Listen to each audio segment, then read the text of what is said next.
Good morning, good morning, good morning to everyone. Thank you very much for joining us. This is the International Women of Blockchain event brought to you by Black Women Blockchain Council.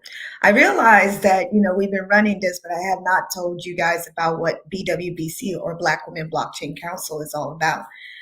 We are a benefit LLC that's basically intention is to educate the Black community about blockchain, about the different type of use cases. Our goal is to make sure that in this technology, we do not get left behind. And that's very important, especially since as we're navigating through this blockchain ecosystem, we're realizing more and more that it's important that all nationalities, or everybody get involved from the onset. And that takes dedication, it takes education, it takes awareness, everything that we provide to our community. And it also takes promoting Black women in this space who have been pioneers in working and building a lot of the tools and resources that we will be partaking in as we navigate through this space. As all of you can see from the onset of this event, you've seen various women internationally who are adding value and also bringing value into the space. And we're very excited to be able to showcase them. I know my dream back in 2018 was to make sure that, I get to look around and see people that look like me. And we get to participate in opportunities that are being built and network that are being built in this space. And it's very heartwarming to see that more and more people, more and more women, more and more Black women are involved in this space. I couldn't have asked for anything more. It started off maybe as a selfish reason to create BWBC, but it is now becoming a global reason, an intentional reason to make sure that we as people get involved and being able to navigate through these blockchain streets, I guess we can say, has allowed me to interact with so many different women across the globe. And that has given me pride to know that we as women have been involved in this for a long time.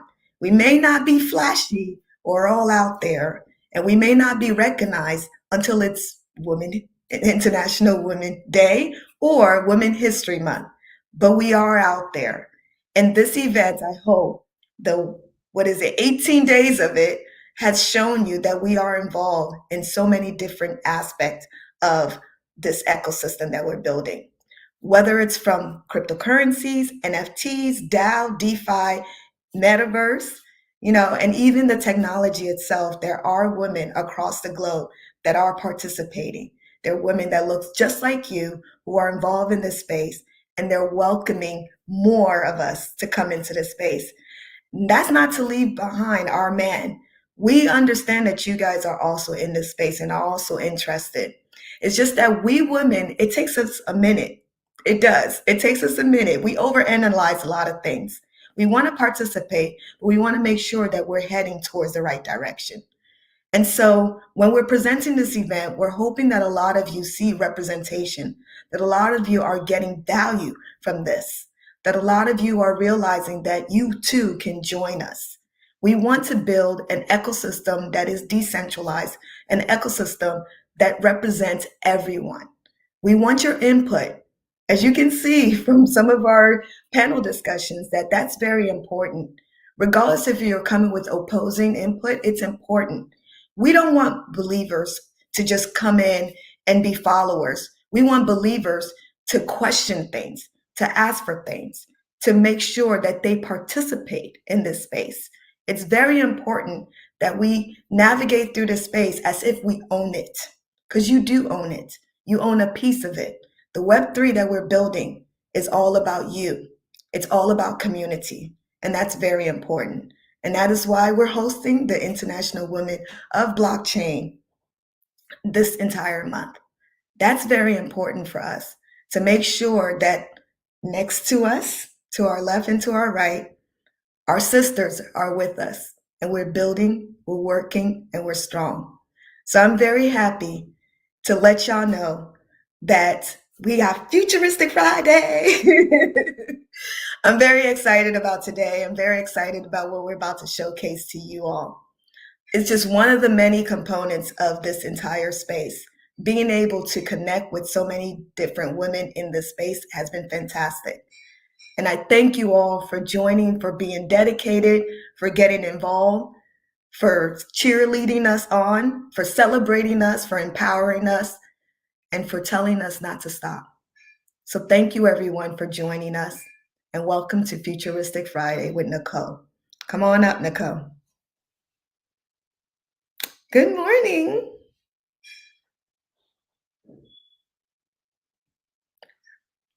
Can you hear her?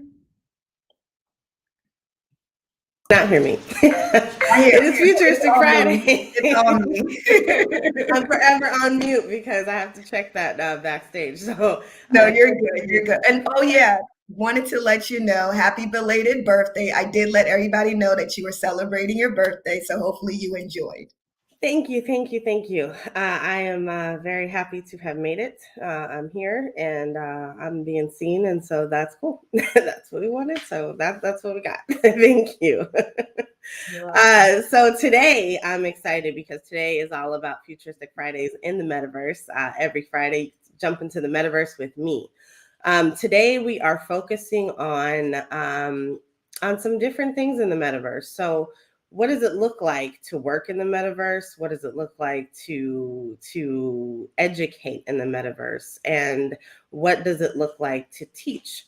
So those are some concepts that we're going to explore today, and then also building up community. And I'm going to continually be reminding you, because we have something very special planned at the end of today. We are going to set up a free art gallery. So if you have art, you have your NFTs out there, we are going to walk you through how to set up a free art gallery, and then you can take that and customize it so that your community has a way to experience your artwork. So I'm going to keep reminding you of that. You need a couple of things. So one, you're going to want to prepare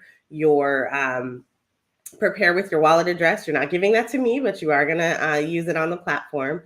And then make sure that that's a wallet address that has your NFTs in there so that you can actually utilize them for the training. And then you'll want to set up so that you can be prepared to kind of watch the screen and do the actions as well. This will be available on replays as well. So yeah, so get ready because we got lots in store for you today. I am very excited this morning to bring up our first guest, and her name is Courtney Savoy Harper. And Courtney is someone who I met on Clubhouse, and she is doing great things in the space. She is an educator. She's fun as all get out. And, she is heavily in VR and into the metaverse. So I'm going to bring her up so that she can tell us all about herself and all about the things that she's doing in this space. So Courtney, please welcome you to our stage. Welcome to the International Women of Blockchain Conference. Courtney, how are you this morning? You're muted. Oh, I'm not hearing sound.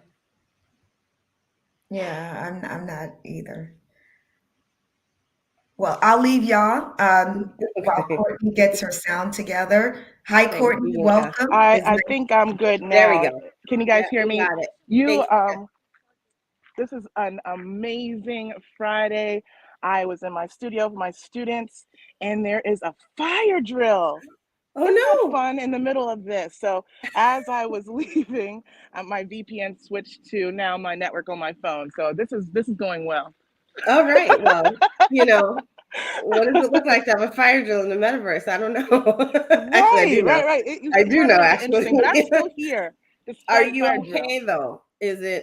Are you okay to continue? What do we need to do? Do we need to? No, I am okay. I'm okay. I'm okay. I'm outside now. All right. So we're going to leave you to it then in that case. All right? Yes. Thank you, Courtney. All right. I just want to introduce myself. My name is Courtney Savoy Harper. I am based in DC. And I also am an educator. So I am in the visual arts area, and we all are familiar how that connects to the blockchain especially the metaverse. I have built in that space virtual reality with my students, and also have participated in NFT space with minting and collecting. I'm loving the space. I own an Oculus. I leisure in that space as well, and excited for the discussion today.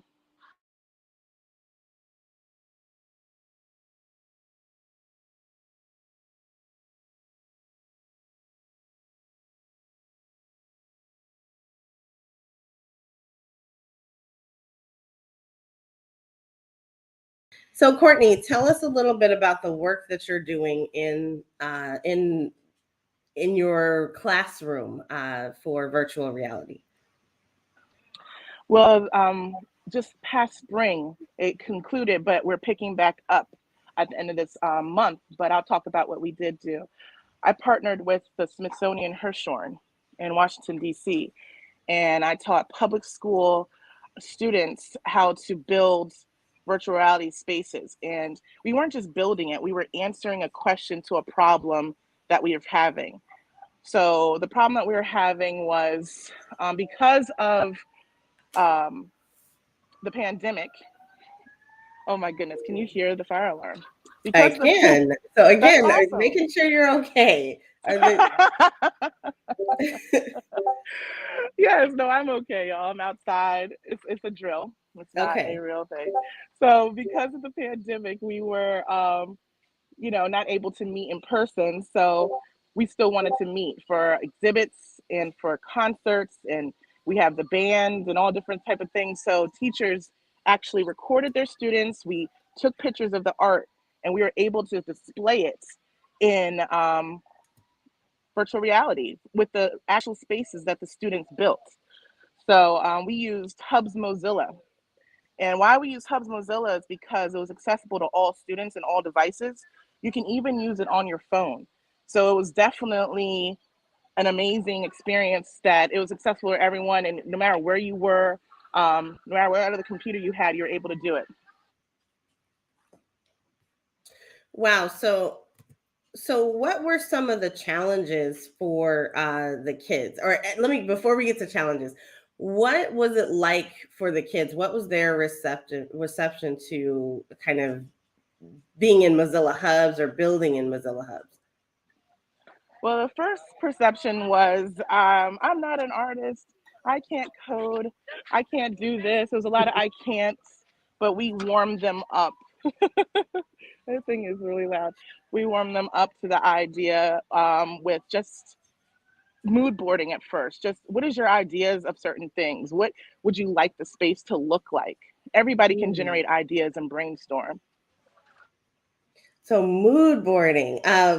So that's like the process where you're brainstorming is what you said, right? So you're kind of telling about your mood and then drawing it. Is that what the process was? Yeah. So like if you wanted your amazing space, you may not know how to make it, but what would you want it to look like? Everybody knows what they want, right? So it's not always about how can we do it. Let's start with the end in mind. I know I love velvet green furniture. I know I want a sun inside of a room. That's the beautiful thing about these old spaces, that you don't have to have it realistic. One of the students had water next to a train. The train was going through water. And I will try to put it in the comment section where you can see my students' work on Instagram. Okay. I can put it in the comments, right? Yep. Yeah. So I will put that there so you can actually see the work. But yeah, so it was really, everyone can do this because we all have a place that we dream about that is where you would want to be. Yeah, and that's what I tell people all the time when we're talking about the metaverse is it's don't recreate what you already have. Like you already have that. So like you're in this space where you can really get creative and you can do things that are impossible in real life. So like really have that full on meta mind shift, like go bigger and more vast than you could ever think of. and just dream big and then build that. Right. Like I know, kind of the thing that I want, like when I actually get like the custom built place for myself, I know in my head what that's going to look like. I know the attributes of it. Like, I don't know exactly how the designer is going to come up with it, but I know what I want. And so you're right. I think that everybody, has dreams for themselves somewhere. And it's really just trying to take that, put it into words, and then let somebody design it for you if you can't design it yourself. So I know that your students, though, are artists, aren't they? Or were they just kind of was this an art class, or was it a regular question? It wasn't. It was a great question. This wasn't a regular class of mine. So I teach at Coolidge High School in Washington, D.C. The Hirshhorn wanted to reach all public school kids in D.C. So these were students from all over the city. Wow. And I did not have any prior background of who they were. I did not choose them. They not necessarily had any art before that. Some students, this is their first time in that type of visual type of communication. So Wow. it So, was, wait, Courtney. they're So what completely was beginners. that like? Yes, that was For actually you? that was really amazing for me, because I appreciate the Hirshhorn, first of all, Smithsonian, Right. for making sure this wasn't, this was local. They could have, since it was virtual, this could have been a private school California student, no shade, but they made sure it was locally based public school DC students. And that gave so much respect to the Smithsonian, that making sure they're supporting local DC students. And I would definitely say a majority of color and of women at that. So, they were young women and they were dominating the space. One girl in particular, Truth, from School Without Walls in DC, is someone who sticks out to me, that really took leadership positions in this and really finding their voice without needing to be boisterous. We're on a mic and a camera inside the metaverse. You kind of can feel comfortable in that type of space because you built your avatar. We taught them how to do the skins to the avatar. And they're now saying we're going back inside the building. So this is going to be an interesting transition, but I am, I'm built for that. I'm built for things that come up in the Just to middle be of things that I'm flexible. doing. We're flexible here too. So we understand. Like I said, we want to make sure that you're safe and that It's everyone there for is the safe. memories, I think it makes it more interesting. I think Yeah, so. for sure. So you have this group of students, and you're taking them into virtual reality for the very first time for some of them. So, a lot of them, I'm assuming. So what was their first reaction? We hear oftentimes that adults have have moments where they're trying to acclimate. So some people are actually getting, a little nauseous. Others get dizzy. Others are just fine. Like, I'm one of those people. I was just fine. But what was that like for the kids, and what steps did you guys take to ensure that they were okay? Well, they actually did not use an Oculus. Oh, right. We would use them as So well. we were not in person. That's something that, we flirted with the idea in the future, but it was truly on their computer. And they said it reminded them of video games, Roblox, Fortnite. It was familiar to them. Mhm. So it was familiar. It wasn't a heavy learning curve, I would say. See, so it's not just me. I'm always talking about the video games and how this space is built on video games as a foundation. It definitely is. And so if you have that experience of jumping into video games, or, kind of MMORPGs or anything like that, like, you are prepared for your experience in the metaverse. So what are some of the things that the kids are doing now? So how long has it been since you first started? And then do you still have those kids who were with you originally? What's that transition been like? Where has this space taken them so far? Well, that is actually a good question. Um, I have two of them still at my current school, and the other ones, a lot of them went on to college and things like that. we have a new group of students that at the end of the month we're going to start to introduce and see what they're trying to answer. So I actually appreciate that question. That's telling me something I need to do. We were moving on to the next group of students instead of making sure we're keeping in contact with the last group. And we definitely should see where that might have inspired them for their next steps. So I would actually unfortunately say that the class ended and we all moved on, but that's not a good thing.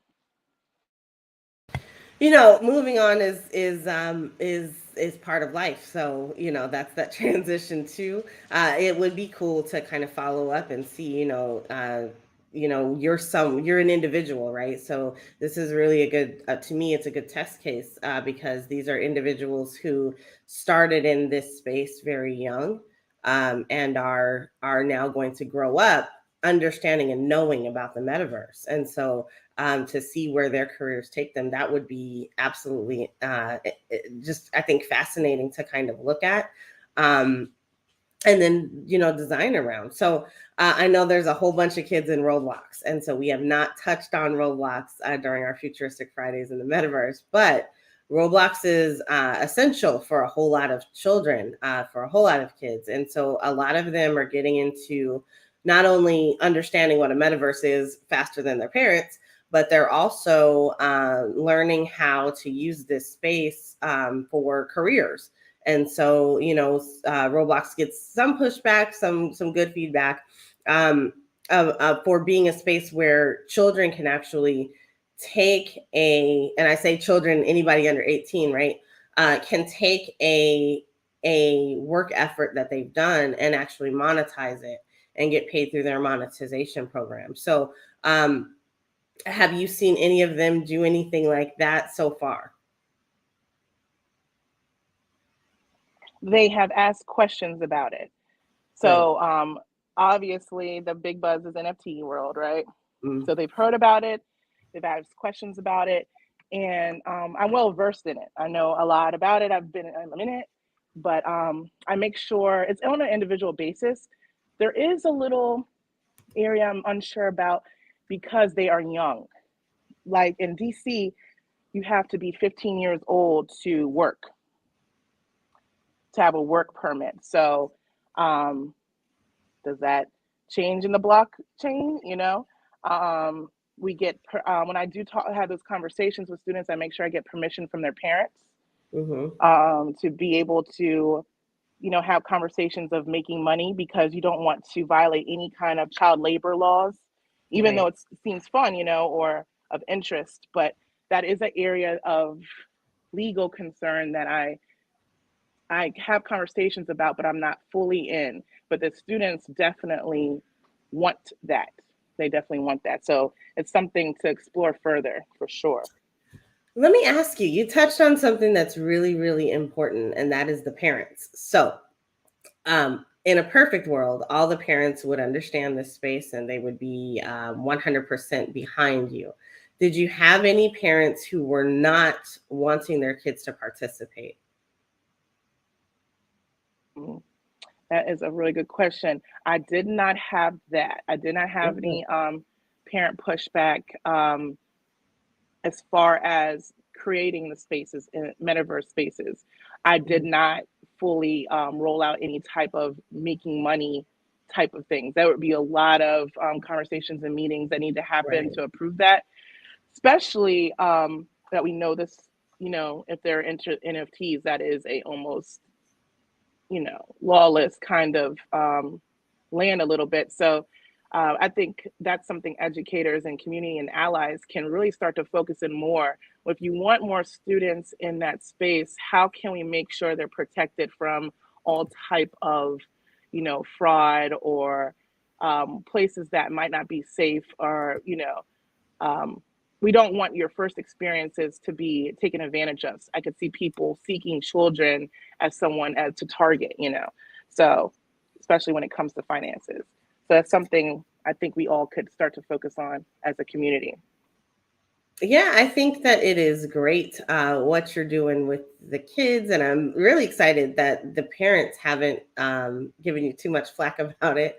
That's really good. And kind of framing a package in the future, like what would that look like?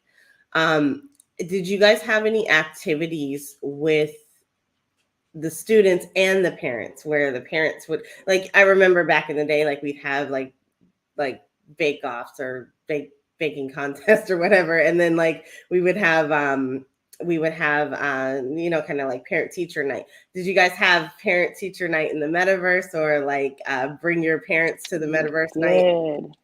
The end show was beautiful.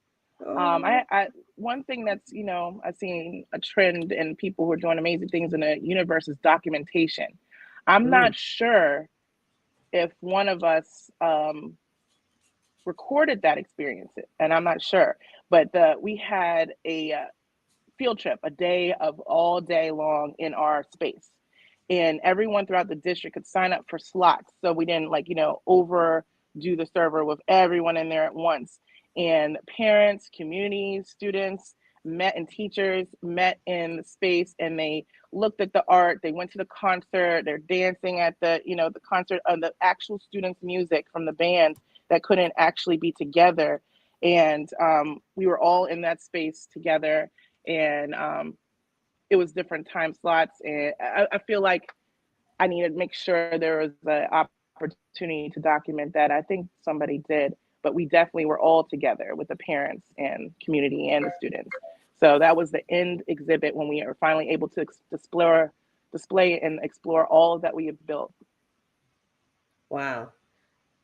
So at the end of that, what were the students, what were their thoughts? You know, having gone through this journey of jumping into the metaverse, understanding that their work could be considered art as well, and then putting that into a Mozilla Hubs environment where others could enjoy it. What was their response? The overwhelming response was very positive. They enjoyed us as their leaders. So I also was able to work with actual staff members at the Smithsonian. And it was a different type of learning environment for them that they weren't used to. So they actually enjoyed the process, not only the product. They loved the process of how we got there. The freedom they had. We also took some of the stills of their spaces and submitted it to the Congressional House art competition in DC, and they had their space once again displayed in a metaverse type of way. The House of Representatives in DC had their own metaverse. We didn't know that they displayed last year because they could not meet in person. So their work once again was then put in that. So that actually confirmed what we're doing was on trend, because you had the House of Representatives in DC also with Congresswoman Norton. Her work was with our students' work in their meta space. And it was just like, okay, this is so confirming for them to keep going, and that this is not just in this classroom, it's happening at even a political level. So they also got an award for entering. So, you know, they had this experience. They actually got community service for it because they were doing a service to the community of DC by creating that space. So that confirmed them. Then they got to have their work confirmed by the House of Representatives and had the actual certificate.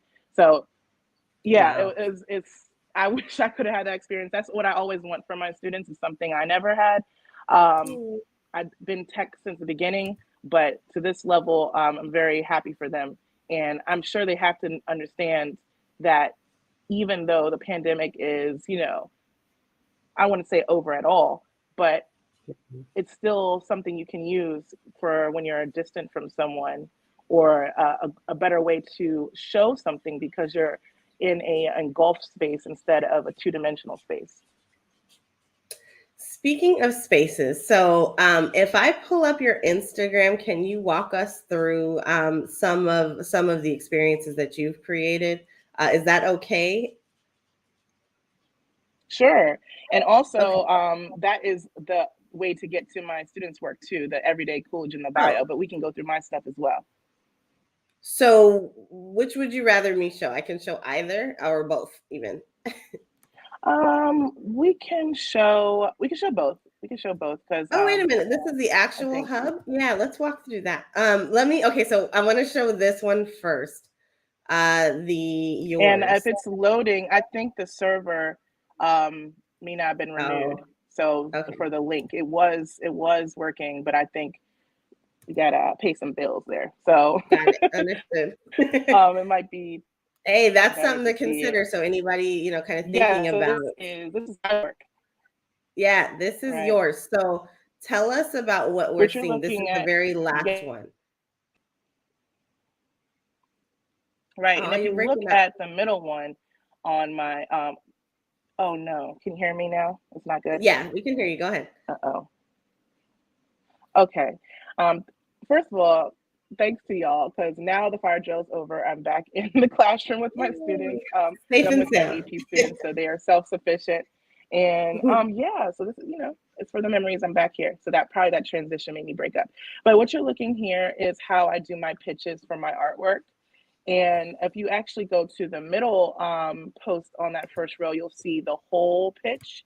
And I use these three-dimensional spaces for my presenting of my artwork. So even though within the self creating these spaces is art, I want to show my art in this space. So I use the metaverse to show the average day community member on the panel how the space will look. I think it looks better in this space than on a flat two-dimensional surface, or even just as a flat image. You need to understand how the space is. And what I actually use, giving away some secrets here, I use SketchUp.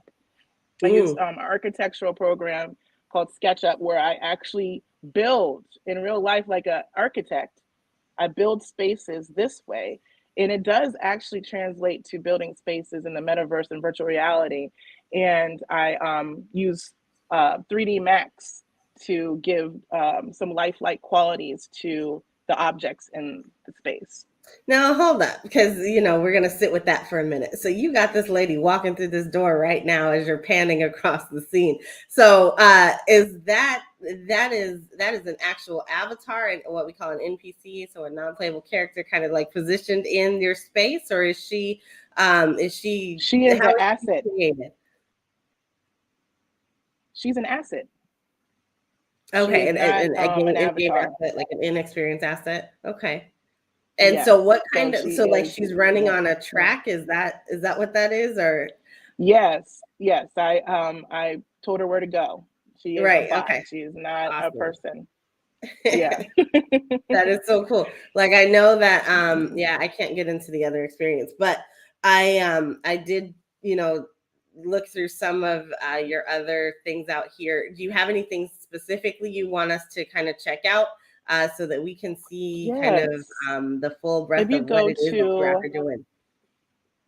I appreciate you doing the heavy lifting, navigating through the IG. If you go to my IG's bio, you'll see Everyday Coolidge. That is my teacher account. Yes, and scroll down towards the middle area. This is your typical visual art. You can kind of get a glimpse of my students, but keep going, keep going. Wait, y'all, don't go too fast. Look at this. So, yeah, these are my students' work. It's two-dimensional paintings, and they're amazing. They're actually, a lot of these students are with me right now, and they use Procreate. There we go. No, keep going. That's an example of one. And they also do, kind of like your TikTok type of things. My students are stars. They are. They actually, even on paper, they've passed AP exams with perfect 5s, and that's a nationally recognized exam. So this is not a DC star. This is a national star. Okay, here we are. You see the avatars. You see the people. These are that was the girl Truth I talked about. Let's see. Which one do you want? I'll let you pick. I know the one that I saw was a little girl, and she had built this, it looked like a museum, I think, and she had cherry trees inside. And so like that's the one that I remember. I think it's this little white-haired one. Do you scroll? Yeah, that one. brown one, one with this one? the avatar. Yeah, I think it's her who did that. A lot of them use cherry blossoms because that represents DC, and they wanted to give a DC feel. Yes. But let's listen to her. She goes to Duke I Ellington noticed School both of the Arts. natives and tourists alike focus on the museums and attractions of DC, overlooking the nature aspect of DC. I wanted to capture the nature of DC, and I wanted you guys to experience my hometown through my eyes. So you can follow me. So she said, follow me. And she wants us to experience the nature of DC. I chose these pieces of art because I thought they connected with my room perfectly, showing the importance of the nature in DC and how the simplest thing can be so beautiful. As you can see, these colors are bright and vibrant, which ties into the room. As a photo or the art piece across from us, it was the cherry blossoms of DC.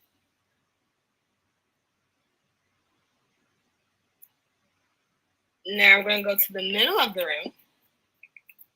Now we're moving to the middle of the room. And you will also see a cherry blossom in the middle of the room, which is a staple for DC. Throughout the room, you will notice different aspects of nature, such as sculptures, trees, vines, and butterflies. Sculptures, trees, vines, and butterflies. If you follow me over to this section of the room, because that's what DC feels like to her.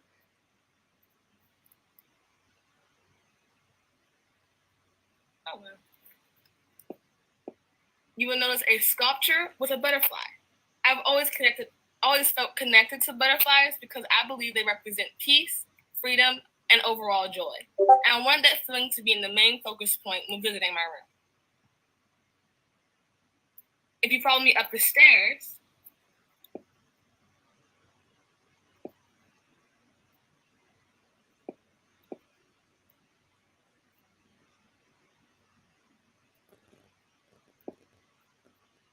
you will notice that you get a full view of the room and all of the nature aspects.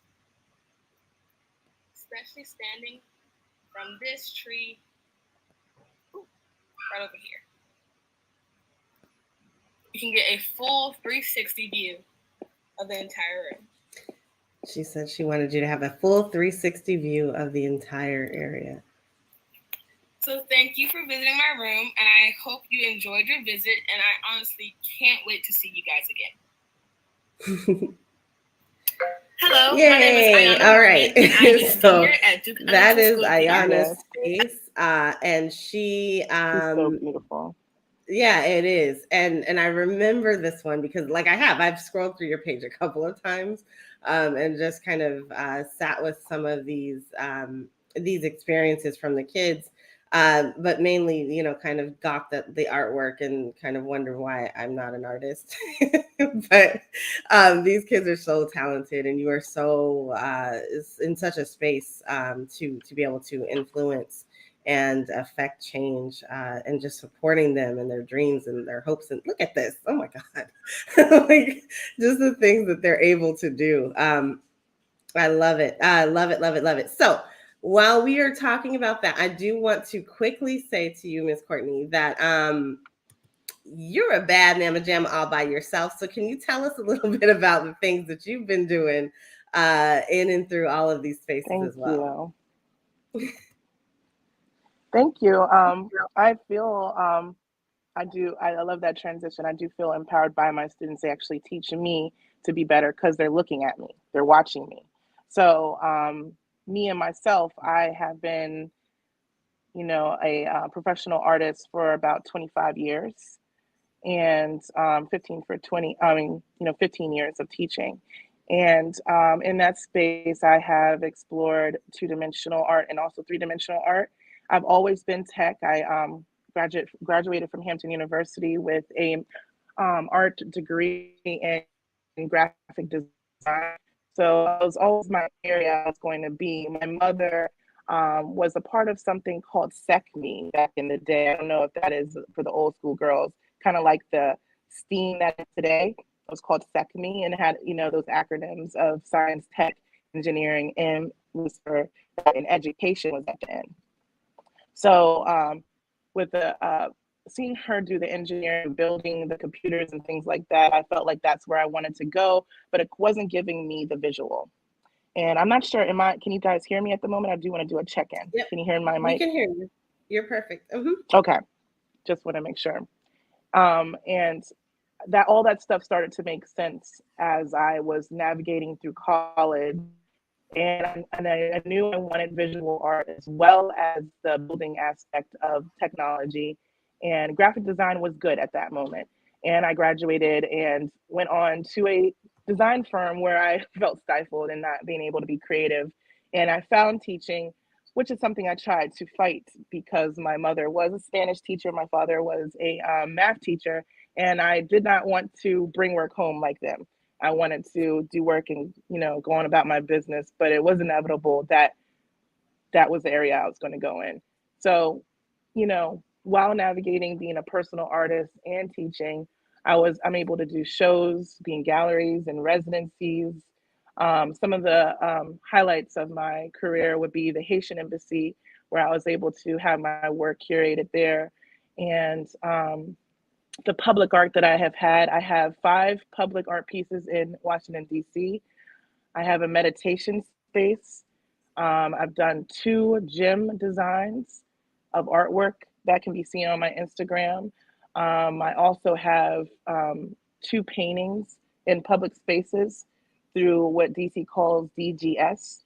And what you saw initially when you're on my Instagram of that library space was my pitch for something to come, to have my artwork in a permanent public space in a library. So I use the metaverse and to get into those spaces with my pitches. And where I think my strength is my presentation, the way I'm able to present, the way I'm able to let people know exactly what I'm trying to say. My way of effectively communicating using visual art is probably my claim to fame. And also just working really hard on the actual work is very gritty in itself. Outside of the art, who I am is I'm a mother and a wife to 2 Brents. My husband's name is Brent and my son's name is Brent. I am also organized in the community, member of Alpha Kappa Alpha Sorority Incorporated, a Jack and Jill mother, and I'm also in a art fraternity called Gamma Sci-Fi. So I'm all over the place. I'm everywhere and everywhere, metaverse included. So I really appreciate you spotlighting me as well. So I'm glad to be in this space, in this community, like all the other communities I'm in. Man, Courtney, you are in and everything. You are all over. I want to ask you, first of all, I want to say congratulations just on everything that you've accomplished so far. Congratulations on your work with the kids and empowering minds for the future, designing these spaces and helping them to expand their minds as well. I want to ask you 2 things. So 1, what is your favorite metaverse experience? And then 2, what do you hope for the future of the metaverse? Oh, those are really, really good questions. I would say my favorite moment was, even though it was just a brief intro, like welcoming game in the Oculus, was myself and my son and my husband. Yes, we have several Oculus. How do you say the oculi? Being in an alt space together with my family. So that's something I appreciated. Wow, that's awesome. And then what do you hope for the future? Something I hope for the future is that equipment to be accessible for all students in my classroom, to all have an Oculus, so that we can, without it being a idea of, security, like, we could all have it. It's accessible to everyone. We could turn it off. We can turn it on. We can do things like that. I think about security and I think about these young minds and having an Oculus. And, one of the things that I'm passionate about is decentralization. and making sure that we understand kind of those data elements, right? Because these oculi are capturing data with every move, every turn, every touch that we do, as is everything, right? So we're moving towards a very heavily integrated technology and person relationship. So our relationship with technology is going to become that much more intimate. And so for me, it's really important to, when we're thinking about these things, that yeah, the experience is something that everybody should have. Everyone should be and needs to be in the metaverse. But we also need to find a way to own our own data and to be able to transact that data freely for ourselves. And so I look forward to a day when blockchain education becomes a part of just kind of elementary school. What you're learning is all about how the blockchain stores your data and how it can be used for good, and how you can maneuver around these spaces, and how to set up your wallet. We never had how to actually prepare a checkbook or to balance a ledger, so I'm pretty sure we're not going to have that. But maybe if we demand it, we might. I think that it would be really cool just to see kids understanding that power that they actually have when it comes to their data early on. Yeah, I mean, this is the opening. This is the gateway to that. This is the foundation. They're all connected. All these, the metaverse and the blockchain is related.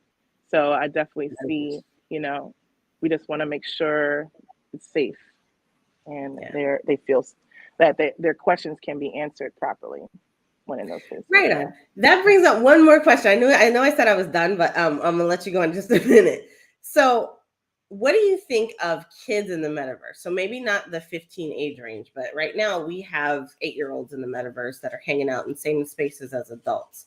Are you foreseeing that as something that's going to continue, or do you think that we'll eventually end up with separate metaverses where they're literally just chilling in Roblox and we have the rest of it for ourselves? Or do you think it'll be highly integrated like it kind of is now? I think it should be like how it is now. Even when we have spaces that are for children, all people come.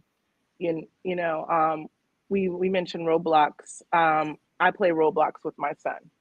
Me too. So I have I have a username. I'm in that space. So even though it's actually for him, I think it always is going to naturally happen. And I think I know adults need to be with the children in the spaces. So to have them have their own space, I want them to be with adults, some kind of supervision, honestly. I really do. But let them lead the way. Let it be student-centered or child-centered, where they get to, it's for them. They are the audience and what they would like it to look like and be. But adults are also in that space too, just to make sure everything is safe. And yeah, I definitely want it to be one space personally for safety concerns. Yeah. You would rather too, maybe? Yeah, I think that, like, when I think about it, partially, like, I want it to be separate. I really do, because like I go into Infiniverse and I hear the kids and it's like, ugh. But then there's other times when it's like, it's kind of cool that we're all kind of hanging out and it's family fun time. I feel like there needs to be time schedules or something, and I don't know how you do that with something that's an Adult international. Swim, maybe. Yeah, right. Like I don't know how you do that No, because definitely. it's worldwide, right? Like, so everybody's on a different time. But yeah, something needs to happen. There needs to be some sort of indicator or something that says, "Hey, this is a kid. Don't cuss," or you know what I mean? Like it just needs to be something. Because I always feel bad when I realize that there's like a 5-year-old right in front of me because they're using their dad's headset, and it's it's a thing that actually does happen. So, man, Courtney, this has been great. I want to thank you so much for coming through, sharing your experience with us.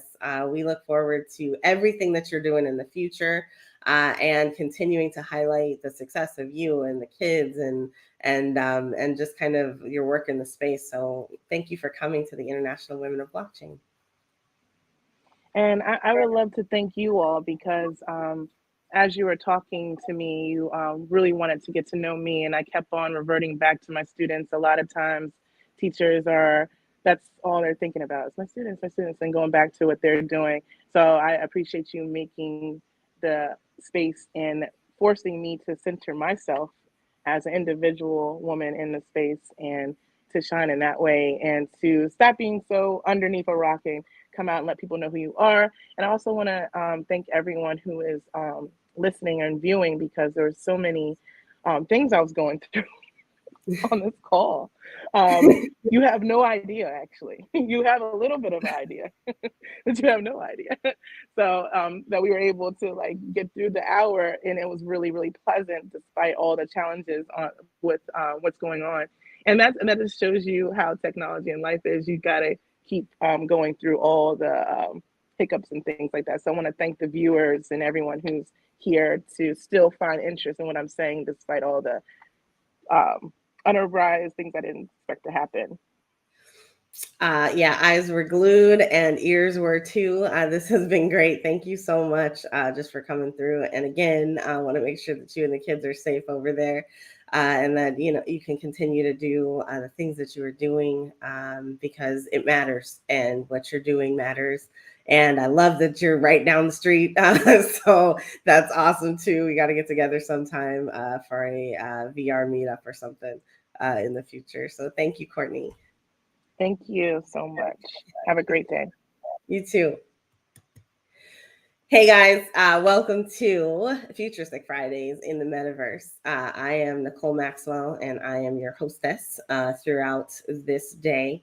We are working to put on something that is extraordinary for you.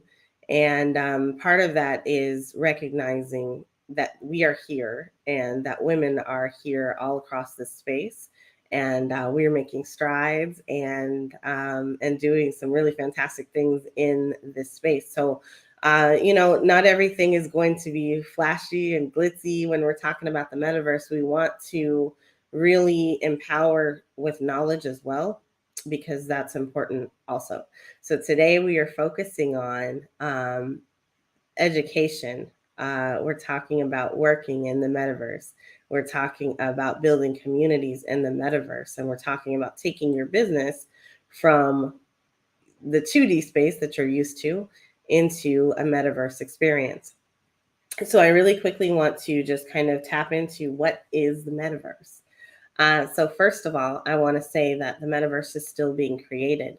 We have not reached the point of being in the metaverse. Some people disagree that there's the metaverse. They believe that there is a metaverse and there's a metaverse over here and a metaverse over there and a metaverse everywhere. And that's okay. We are decentralized in this space, so there are going to be decentralized ideas of what we're working to achieve, and that is okay. And I do want you to go ahead and continue to think about what the metaverse is for you, how the metaverse can work for you in the future. So if you are someone who owns a small business, this space is for you. If you're an entrepreneur and you have a hobby, you have something that you love to do, or you're looking for something new to do, this space is for you. If you are working, your fullest life at your corporate job and you just want somewhere to kick back on the weekends, this space is also for you. You're going to find that we move through these metaverse spaces and that the metaverse becomes a reality through your actions. And so the first thing that you should do is really think about, what is the metaverse for me? What does the metaverse mean to me?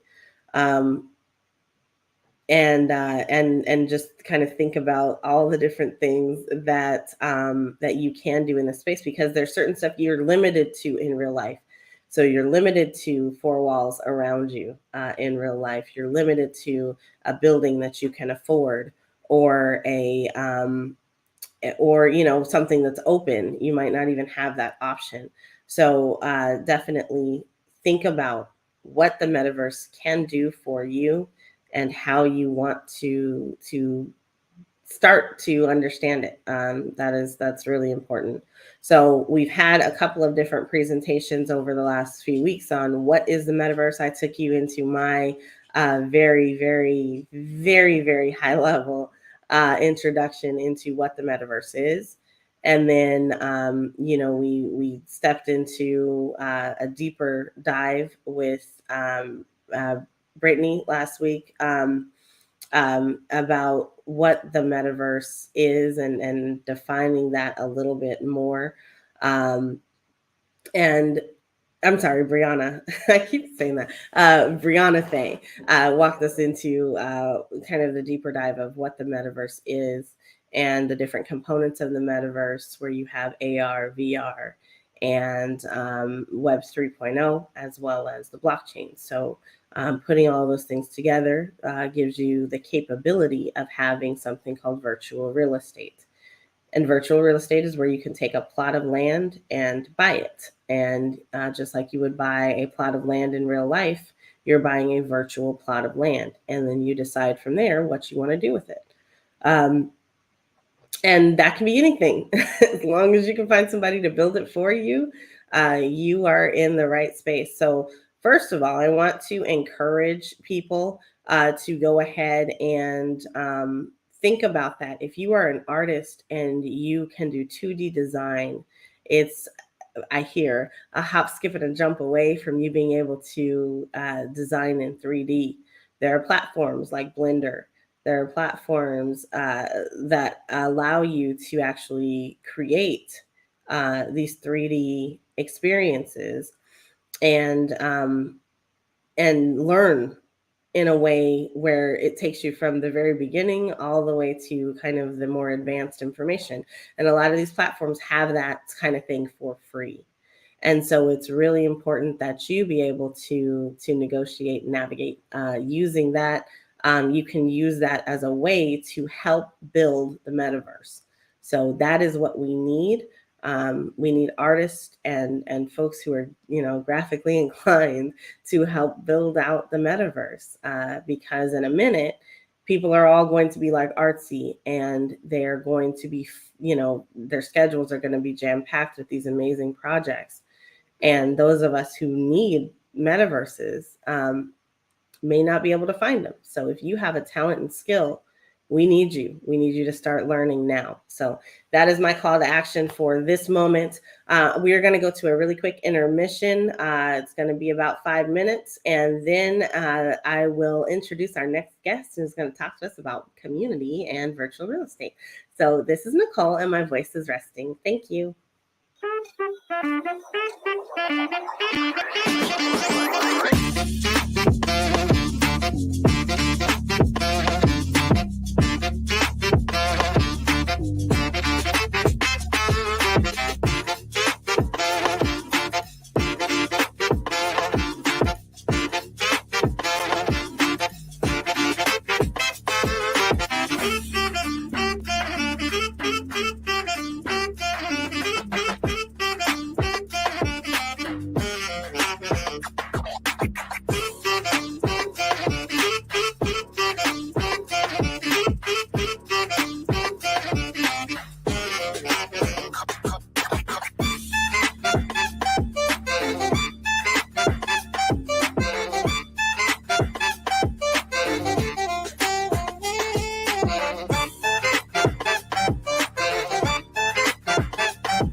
Hey, welcome back, guys.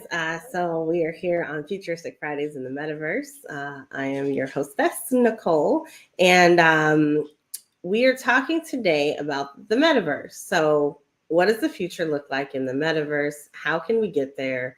Understanding what it is and talking about what it looks like to work and to live and breathe and kind of maneuver in the Metaverse. So one of those things that we talk about pretty frequently is community. And so our next guest is going to come up, and I am going to actually just tell you a little bit about her first of all. This is someone that I have come to know. We talk about this often. So if you are not on Clubhouse, you are missing out, because you are missing out on meeting some really fantastic people.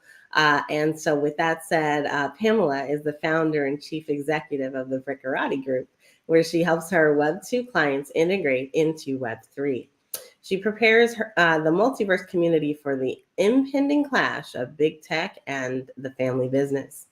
She's a member of the International CPTED Association, the ICA, which is a global effort to empower local underserved communities through public and private partnerships driven by citizen stakeholders to create safer neighborhoods and environments. From writing to project management, Pamela does it all and makes it her business to share her expertise with the world. I would like to welcome Pamela Daniels to the stage. Pamela, we call you the Duchess. So Duchess, come on up here. How are you, Miss Duchess? Hey, Pam. You are on mute if you are speaking. I cannot hear you.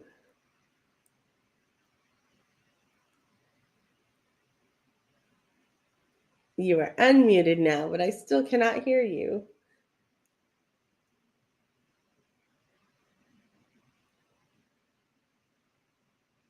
We see you, but I don't hear you. So yeah, I want to just quickly talk about the Duchess.eth. So the Duchess.eth is somebody that, like I said, I met on Clubhouse. And she's been a part of several projects here and throughout this metaverse space. And one of those is the Fresh Kings project that just launched here a couple months ago, or a couple weeks ago, actually. And she's going to tell you all about that. We run in the same circles, meaning that I am always seeing her in some of these rooms. Plug World is one of them. And that was definitely one of my favorite spaces to visit. But I'm going to see if we can get her back up here. Hey, Pam. Mic check, mic check.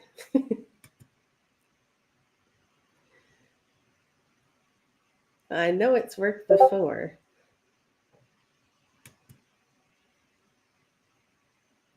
Hey, Pam, try to toggle your mic settings. Hello. There we go. All right.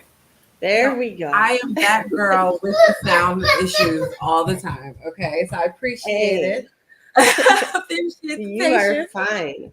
Hi, I'm everyone. gonna give you the stage, so you can tell everybody about what we're going to experience with you today. And welcome to the International Women of Blockchain, and thank you for being here. Thank you so much. And today is what, day 18, 19? It is the 18th of March, which means this is day 18. Yes. It's been an amazing experience. I've really been very inspired on this journey. So thank you. Thank you, NiKole, for your energy, the introduction, Tam and Yinka and everybody in the team in the background. I have just been fully amazed and charged up to continue to be on this journey and to continue to help bring others with me as well. So I am empowered because of you ladies. And you, listen, you have your own empowerment squad over there, so I am looking forward to them helping you. Apologize about the sound effects. All right, so I will leave you to it. Thank you, Pam. Can you see my screen? I just want to make sure my I'll screen. bring it up in just a second. Okay, gotcha. Great. Okay, so thank you, everyone. And I am going to try and make this a little for us. Okay, come on, you gonna do the presentation with me? So good afternoon, good morning, good evening, wherever you are in the world. I'm so happy to be here. I'm the Duchess of Vailsburg, creator and curator of the Brickawire, which is a new media news service that is powered by the Brickarati, a public relations and business development firm that had primarily been focused on traditional Web 2 and Web 2, as we would call it, but public relations, marketing, and business development for small businesses, which I call the family business. Won't say small business going forward.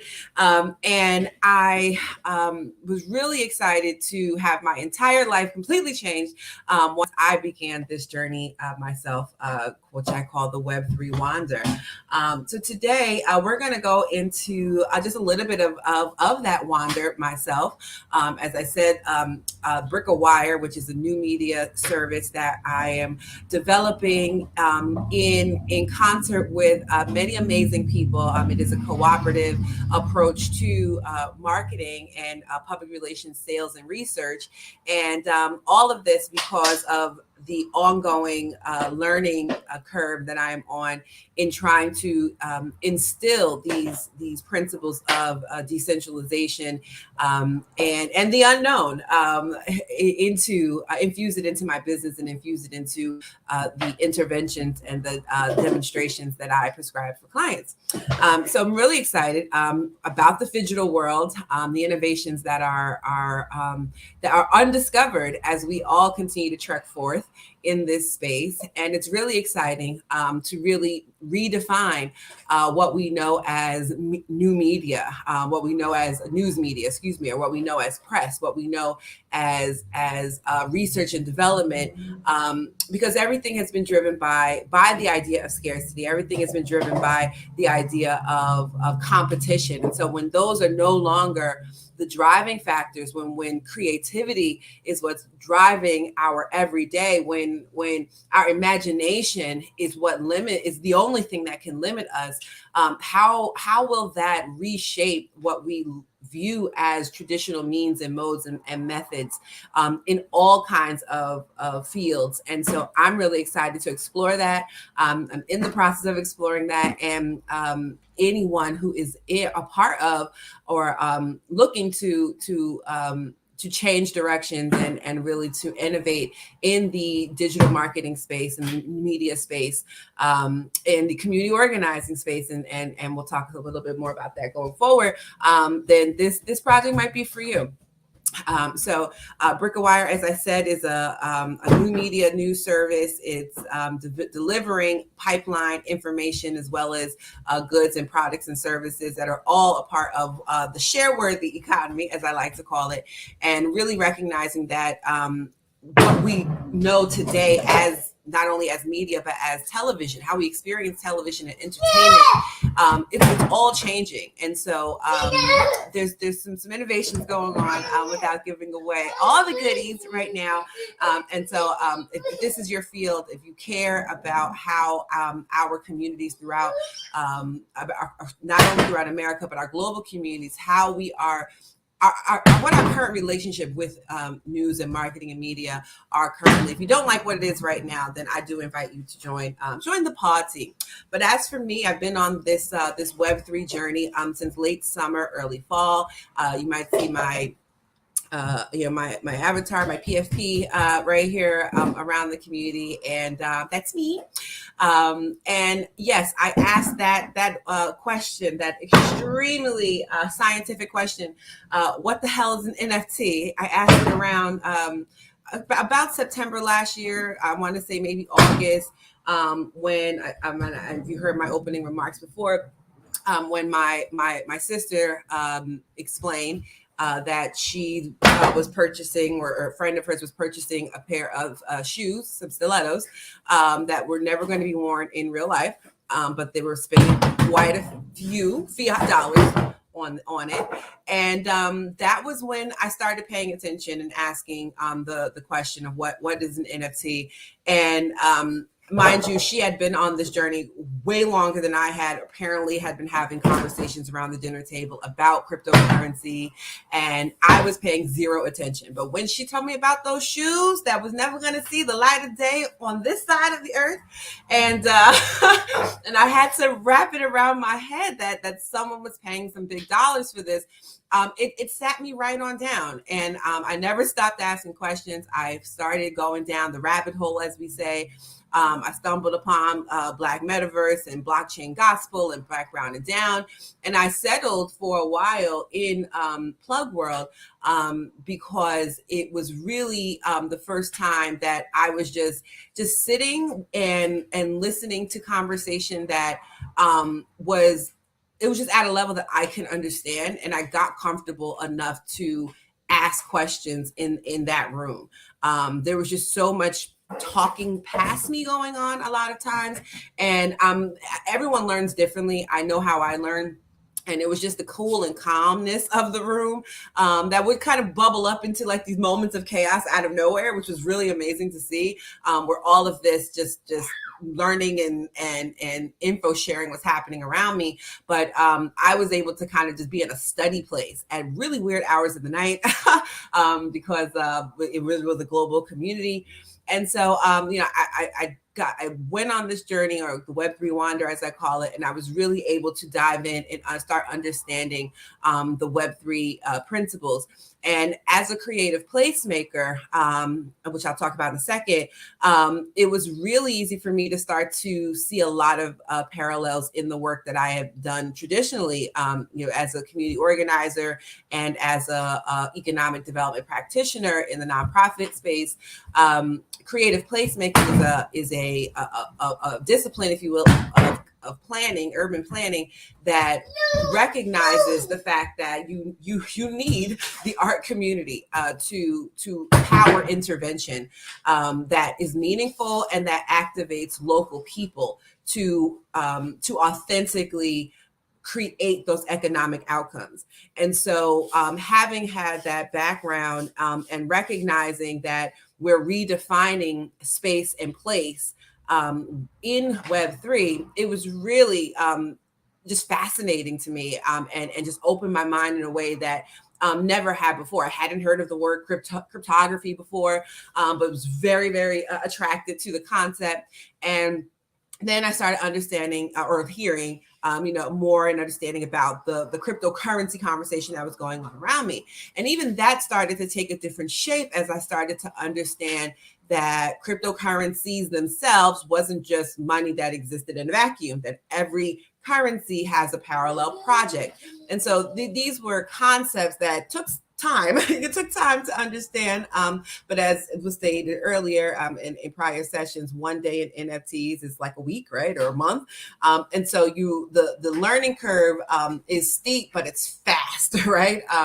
And all, of course, depending on how you process and absorb information.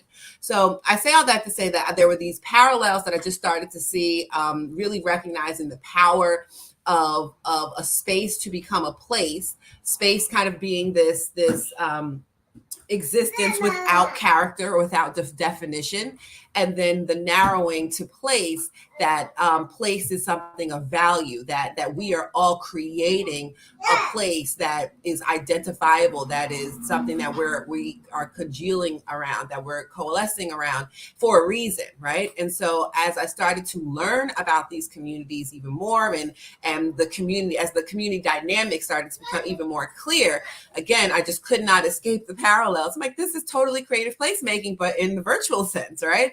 So I say all that to say, I caught the love bug. I got shot by the virtual doc, whatever you want to call it. And, I've been stuck since, and really on this wander that has led me to understand this creative economy. You'll hear a lot of different definitions about the creative economy, but my favorite definition of the creative economy is creative people powered by the blockchain. And because as we go into, when we start to understand, AI and all of the implications and where all of this is going, we're in a very special moment in history that requires the creative community to activate this future. And that's a really heavy reality for anyone who has even a sparkle of creativity within them. You are needed in this moment, in this space, in this time. And you hear people say this is still the beginning. I'm a little more skeptical. I think this is the end of the beginning. I believe that we're kind of at this cusp, or at this precipice moment of the other term here is the Wild Wild West. Actually happens to be a personal favorite allegory of mine. And it is the Wild West in the sense of it is an open market, an open opportunity to really experiment and see what sticks. But at the same time, this technology in this space is absolutely going somewhere very specific, that may not necessarily be as free later on. And so if you are creative, you are the one who is literally powering this space, defining this space, carving your mark in this space, and leaving your legacy in this space, in addition to all of the in real life IRL implications that exist. So you will find your tribe in this space. And I think, I certainly have found my tribe, and I'm really excited that I had the space to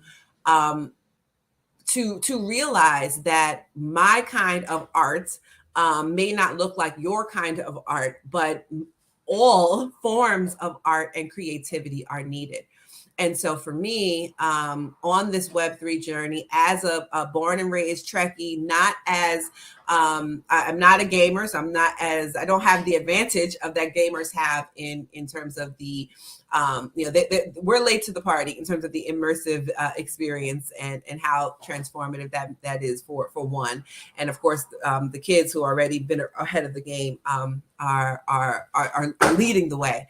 But for me, it has been amazing, and we'll talk about the first project in a second, to meet my tribe that looks like other community organizers, that looks like other writers, that looks like other producers, that looks like other project managers.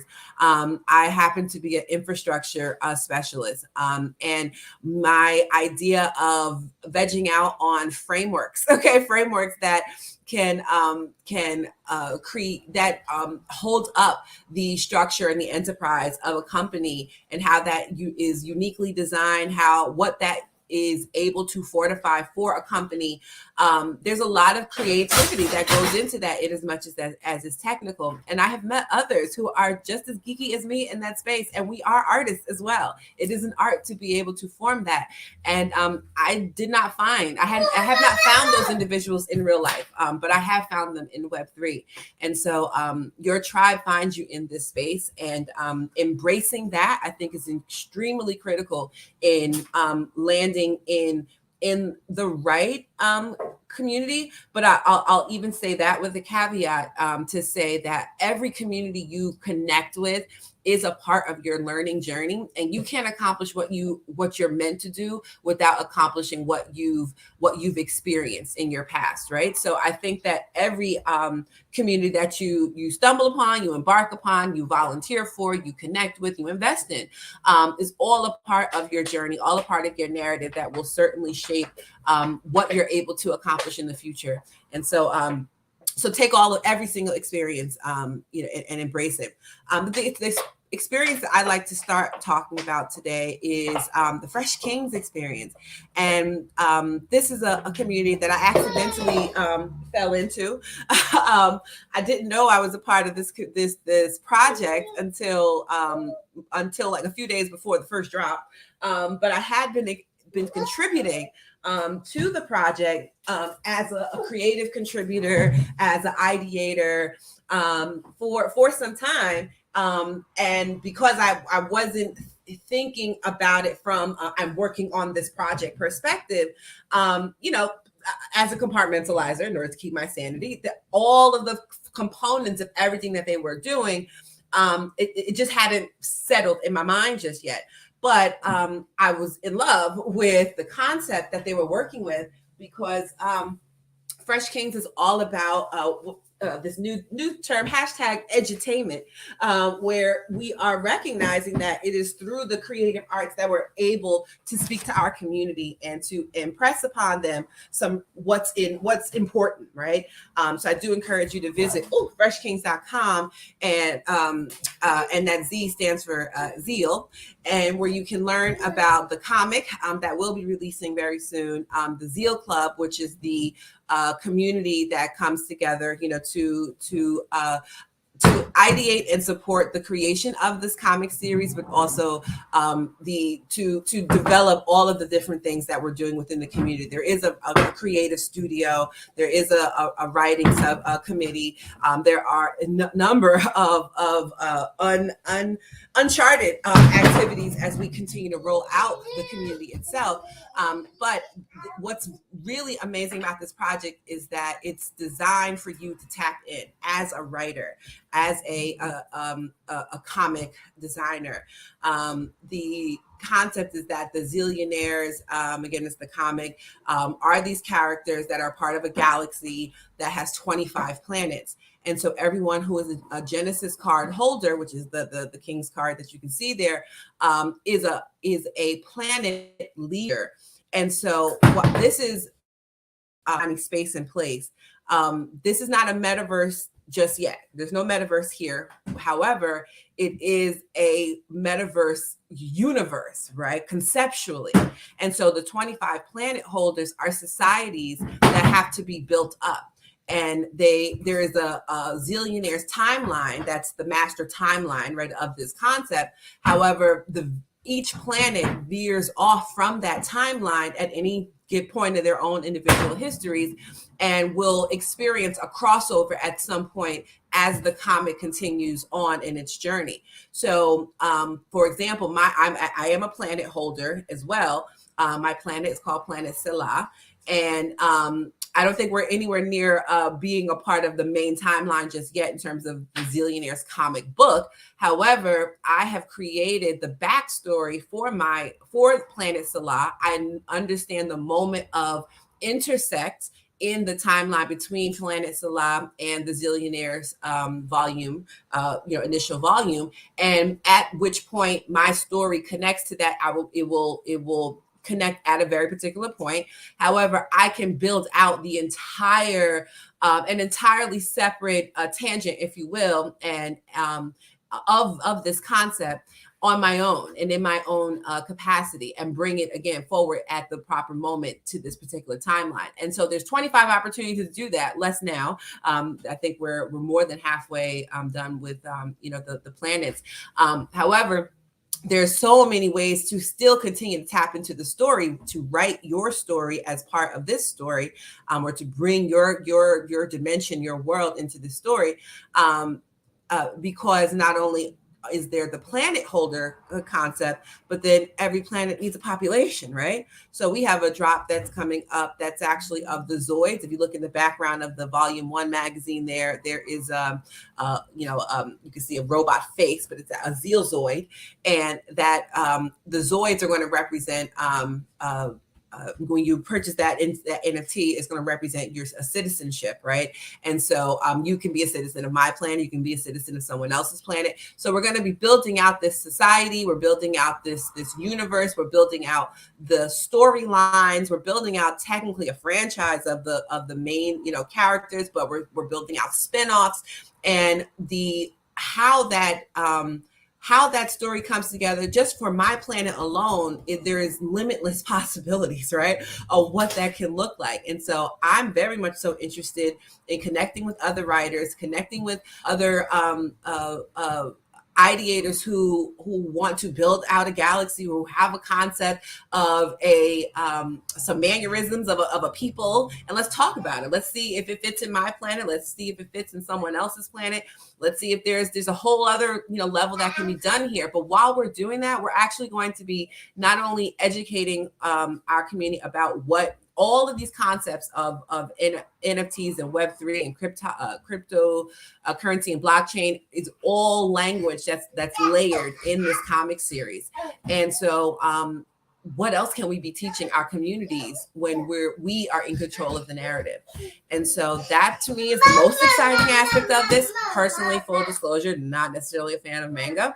However, I can look past that because I see the limitless potential for creating something that traverses my community and gets them talking about what's important and what is going to put them ahead of the curve. And all of our goal is to create this generational wealth, create these sustainable pathways to a future that's worth having, right? And ensuring that our community is able to take advantage of all the things that we're learning about. So that's really the impetus of Fresh King Studio and the comic series. As I said, there's so many opportunities to tap in. I'm just really excited that I'm able to even talk about this now as more creatives who are either trying to see how they fit in, or like, oh, there's so many ways I just need something worthwhile. Like, this is a project that I really encourage writers, designers to really just like, let's just go ham, because there's no wrong answers in this capacity. So that's Fresh Kings. And then the second, we're going to do some other diving in here. I'm going to do a time check, but diving in here that the second place is the Look Vault. That's definitely challenging time and space. The Look Vault is a space that's on Cryptovoxels. I just really want to take a second to read this description. The Countess.eth, who's my sister, is a physical precious metal on an epic journey through the open metaverse, a realm she hadn't traversed before. Look Vault / Dystopian Joy is her gallery where she seeks to make sense of it all. Her collections are old and new, the fascinating and the familiar. So we're going to spawn to this in a second. It's the space itself is under construction. We're switching out from how we launched the spaces. However, one thing I am just totally in love with my sister, with the Countess, she is extremely, I would even say hellbent on making sure that what she creates in the metaverse is not like something you see or experience in real life. She sees no point in bringing IRL into the metaverse, and so things that are awkward and quirky and just a little different and just not your status quo is her standard, and I really appreciate that because it keeps me focused on not being normal, which I've always been, but even more so in this space. I think it's just really important for us to be, breaking fourth walls all left and right.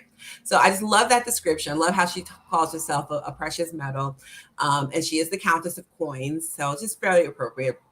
And she has two spaces in Cryptovoxels, one that's on Helios and the other that's in Scarcity Island. And if you're not familiar with Scarcity Island, it's actually the latest space that Cryptovoxels has available, and they're the first location that actually has basements.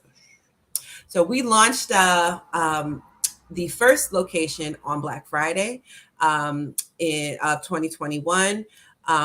It was a plugged out Plug World event, and it was also the first time we had POAPs, and it was really all the craze. We actually did 250 POAPs, and we had to do like another 100 or so because we didn't realize that when you publish your POAP in, I guess publicly publish it, when you create it, it actually is viewable by people who don't even go to your event, and there's like ways for them to get it. So a lot of learning that happened, but turns out people love POAP, so we learned that firsthand.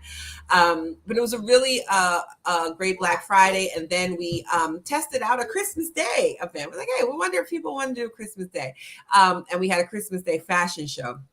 And so I have some of the photos from both of those here.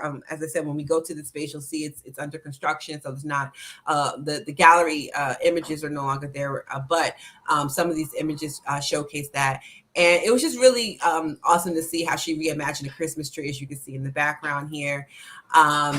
The images that were on the walls, as I said, were all photos. Many of them are NFT, or they're all NFTs, but they're from folks who are, many of you know, from Spirit Bear to Low Sleazy to Queen Earth. There were a lot of amazing pieces of the Barnyard Homies. Just really great projects that were there. I'm just really excited that we were able to keep that up for a good couple of months and celebrate all of their amazing work. And then it's actually a double-sided space at Helios, and so one side was the gallery focused on all of the community, and then the other side was the gallery was the actual vault of the Countess herself, and you can see of her imagined images. And she actually has a whole collection that's about coats that you can see it's still on OpenSea, and they're available. But just her interpretation of a Cryptovoxel coat is just out of this world, literally. And then when you look at the space, the parcels themselves are relative.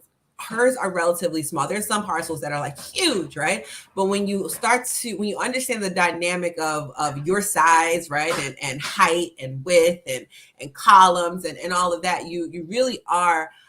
There's a lot of space here, and you really think about, what am I doing with this space? What am I showing? What am I not showing? And I just really am impressed with how she's reimagined and utilized space in a creative way. And so it's called a look vault because it's fashioned after the concept of a bank vault. And the idea of a bank vault is protecting some assets, and it's not necessarily easy to maneuver. You kind of have to know where you're going. So it's just a really cool concept, and you can, as I said, just take a look at that. And I hear my son in the kitchen, and I'm really scared of what he's doing, but we're just just going to go forward and act like it's okay. So just some more images here, and I do want to spawn here. If you don't know about Cryptovoxel, it is a voxelized environment. So if you love the clean lines of, you know, some of these other places, and you love the super high definition image, like, so don't expect to see that at Cryptovoxel.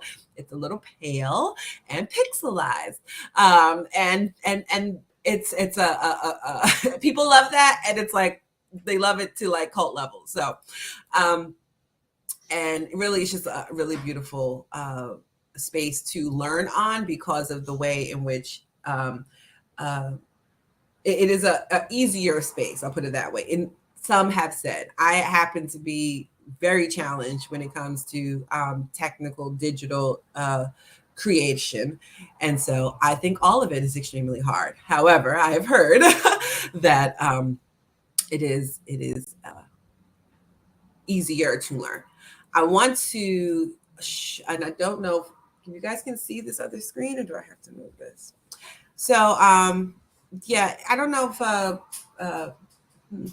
NiKole, if you can come up and maybe help with the spawning aspect and visiting, because I'm not sure my two screens are going to show or how to do this aspect. But 89 Fault Line is the location at Scarcity Island. It is under construction. I do wonder if anyone can tell me what the space looks like or is kind of resembles. And while we're trying to get ourselves together, because I can see the chat. But yeah, I don't know if my screen's like how I should do this. NiKole? If you stop showing your presentation, then if you have another screen, you should be able to share it, or just share both. And right now I'm seeing a black screen.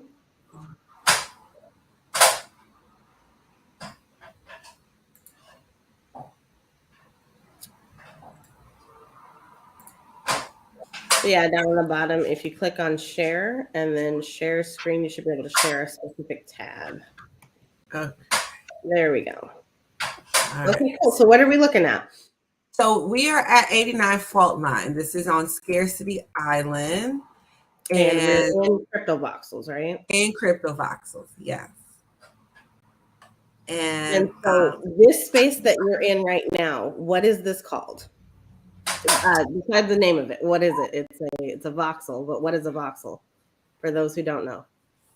So, okay, so I'm not exactly sure how to answer that question. A voxel is a pixelized environment. Is that a way to describe it? It is, but this is an example of virtual real estate. So this is a piece of land. Gotcha, yes. Right?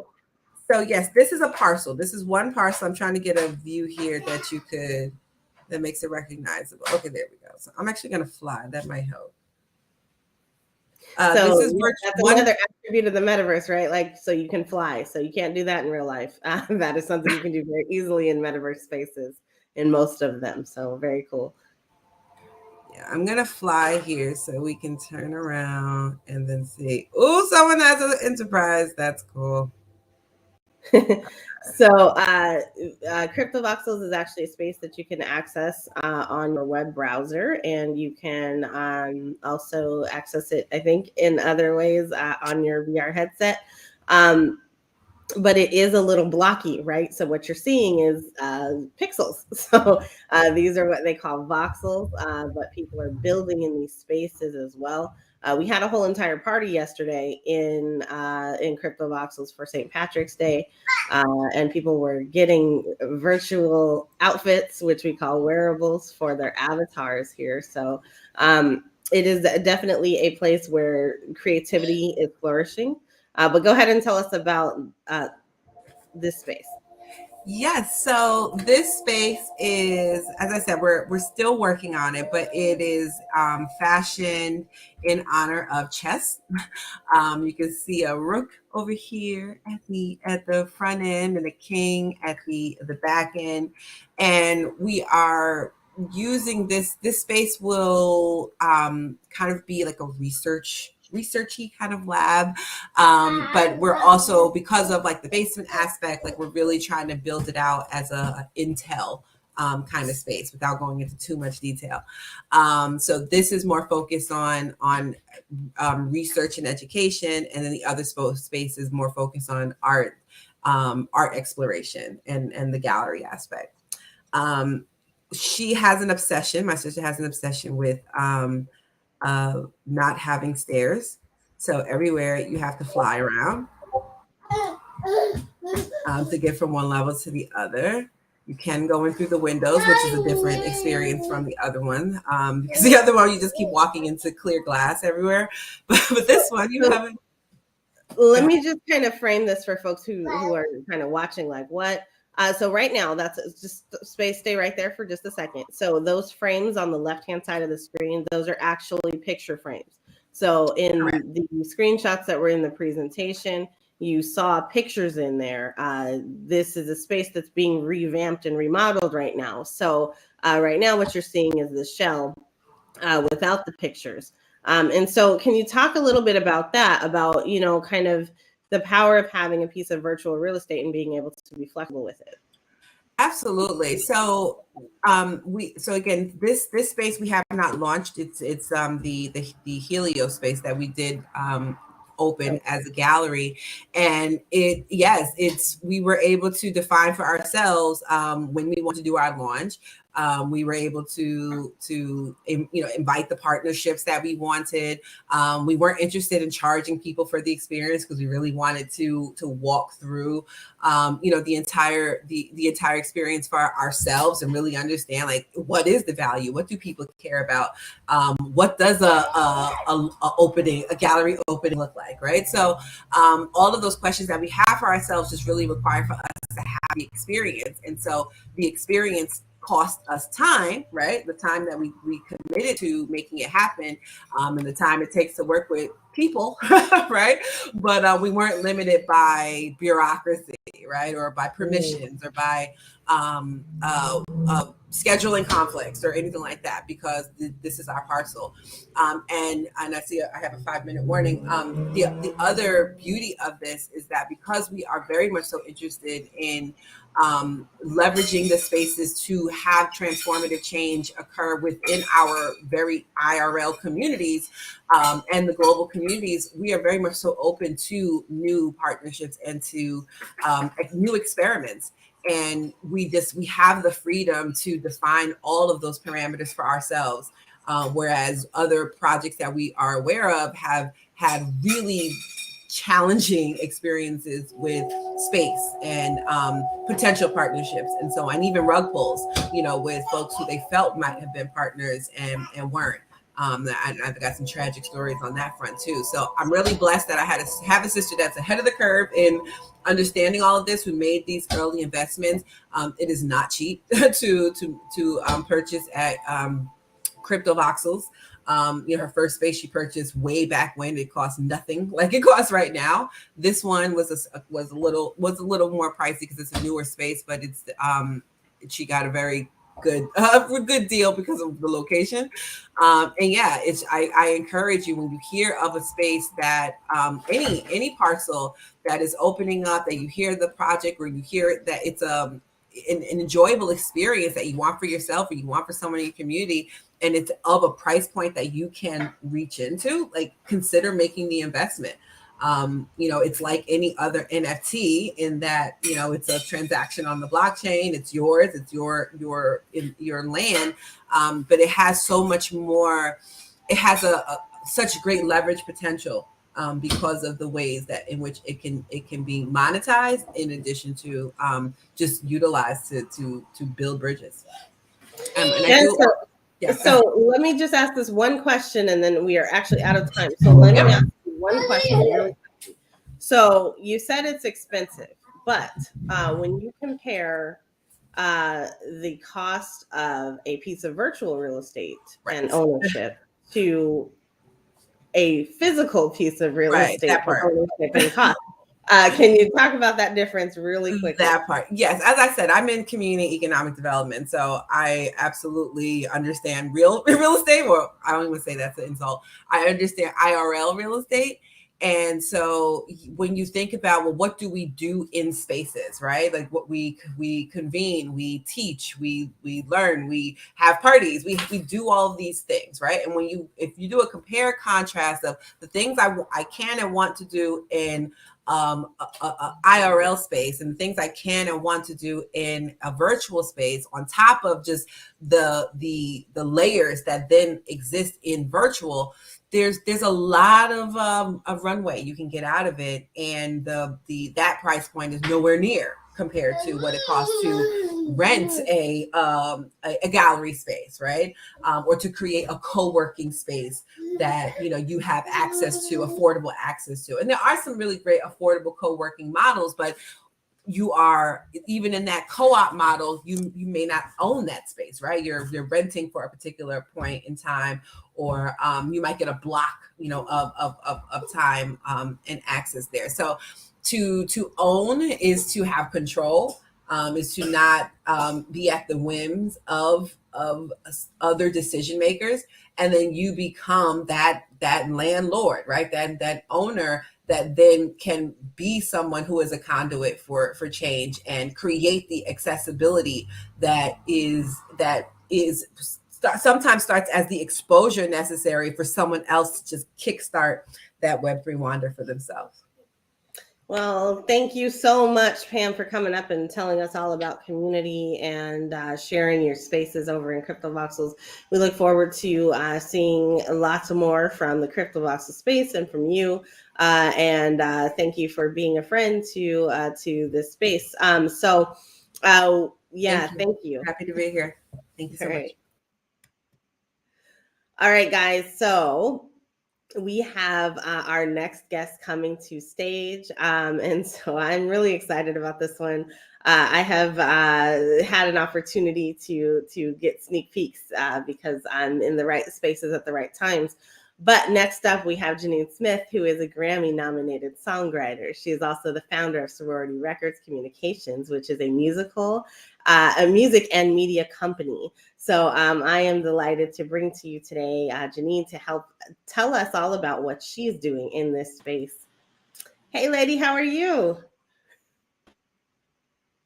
I'm great. How are you? Doing outstanding today. Like I said, we're delighted to have you.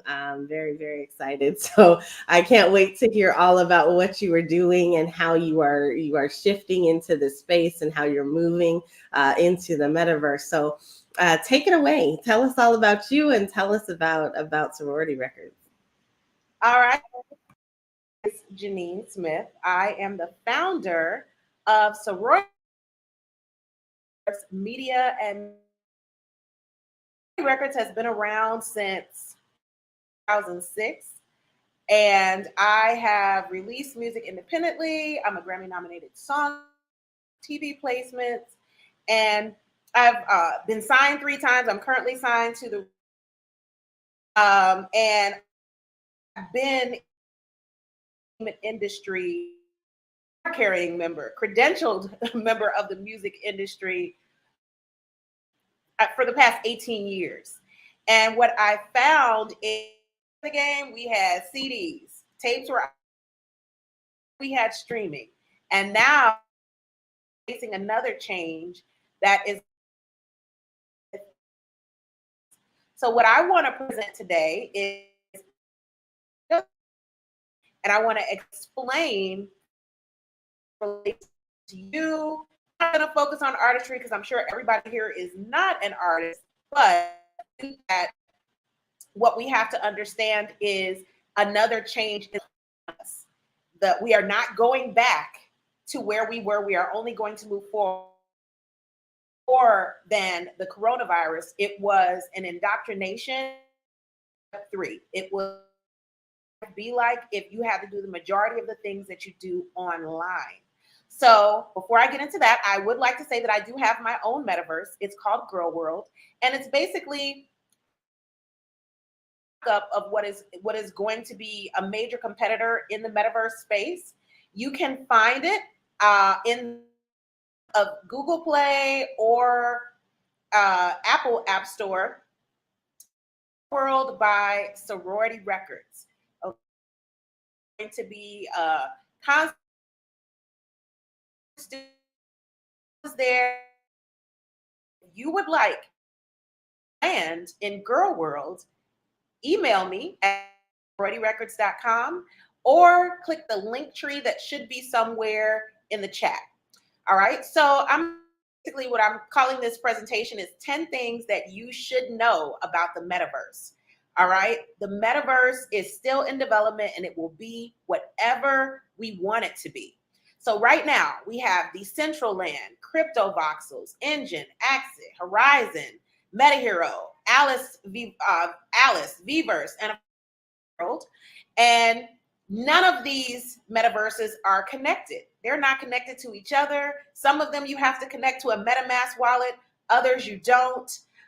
Some require you to have an avatar. Others you don't. You do not need an avatar in Girl World, although you can make a male or female avatar. But if you wanted to just write in, you could. And if you wanted to, if you wanted to do anything anything you want to do in any of the metaverses is possible. You can buy a parcel, you can buy digital land, you can buy space, and you could set up a pizza shop. You could have a record label. You could have an office space. The only limits to the metaverse are your imagination. Let's see. I'm also affiliated with a company called BitTrees, and if you want to see the parcel that I frequent on Cryptovoxels, you can actually go to BitTrees, and that's BITTREES.xyz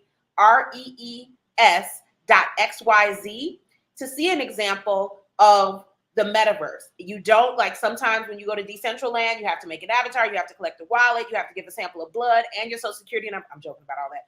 But ultimately, you have to do a lot to get in. Some of the metaverses, one, just press a button and you're in. So I want you to understand that whatever you decide the metaverse is, that's what it's going to be. The second thing I want to drive home is everything is going to change. All right. And some of the best parts of the metaverse will be created by people with no coding experience, no stockpiles of money, and no experience with metaverses. All right. This is a huge opportunity for anybody that has ever had a dream, that wanted to do something but couldn't figure out how. And if you wanted to have let's say you wanted to have a brick and mortar building, well, that's about over. So you can do it in the metaverse. All right. The third thing I want to say is everybody will have access to the metaverse. Everybody. Just like everybody has a smartphone now, and everybody has a computer, and everybody has a tablet of sorts. The VR headsets are going to become as accessible as smartphones. So what does this mean? This means that basically everything that you can do in the real world, you'll be able to do it in the metaverse. Right now, we grocery shop online. We order food. We buy clothes. We attend classes. We check the weather. We check our bank accounts. We check on our friends. We argue with our friends. We date. We pay bills. We watch movies. A lot of the things that we could not have imagined in the 90s are actually here now.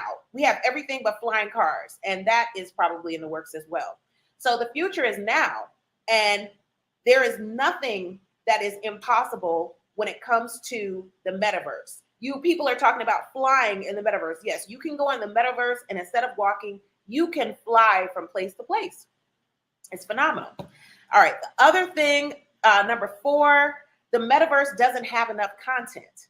All right, this is a prime opportunity for artists, architects, any creative person, and execution. If you have an idea and you don't execute it, shame on you, because the metaverse is inexpensive enough for you to get anything in the space. All right, it's, yes, virtual real estate, the prices are going up, but it's possible. if you are resourceful, creative, and good at executing. All right. So if anybody with an idea or money to pay somebody to execute their idea has the potential to become a major. Why? Because we don't know who the major player is.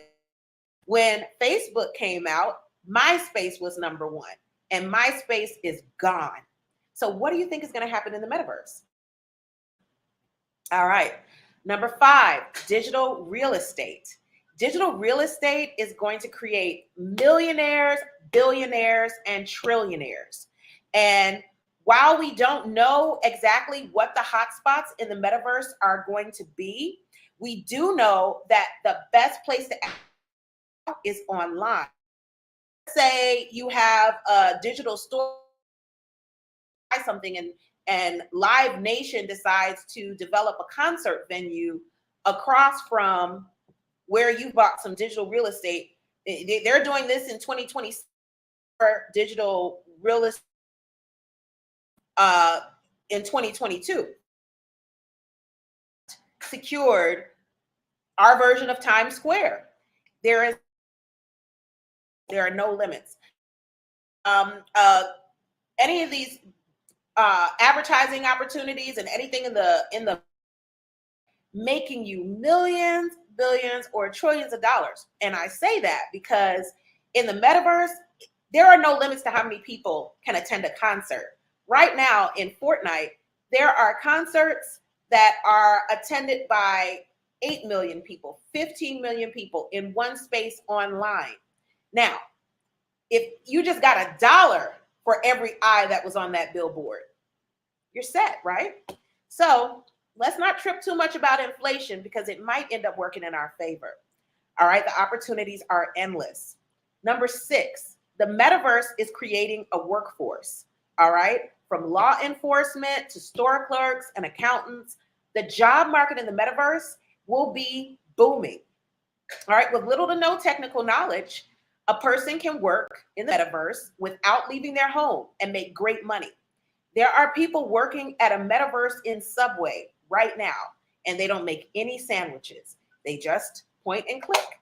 So what's possible for you? What's possible for your art? What's possible for the dreams that may have been inaccessible without 100K in the real world? All right. What would you like to do? What kind of store would you open? How would you present your ideas to the public? And that's why I'm in a girl world, because I have a vision of being able to bring artists and everyone together in a space that's geared toward women, like this. The blockchain conference is geared toward women. Women are interested in Web3. We're interested in gaming. We're interested in the metaverse. But you know what we're not going to do? We're not going to buy a $1,200 console. I know I'm not. And when I log on into the metaverses right now, like my sister, my little sister, she would visit when I would do things in Decentraland. And by the time she connected her wallet and had to basically stand on her head to get inside of there, it was done. So we have to do things. We have to create metaverses that are accessible and easy for people to enter. So this is a major opportunity. All right. The metaverse will have a major workforce, and it will be the type of place that people are going to be scrambling for people to come in, the same way, Facebook and all of these other things started, and there were people at the ground floor that got in. This is an opportunity to do the same thing. All right. The metaverse is going to replace the internet as we know it.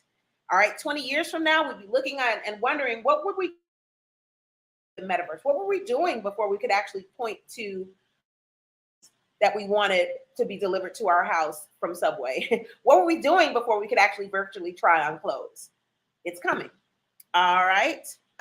8, the metaverse is a virtual world where users, forms can exist and interact. All right. Everything is going to be interactive. So right now we're on a Zoom. It'll feel like we're sitting in the same room. Put your goggles on, and now you're sitting across.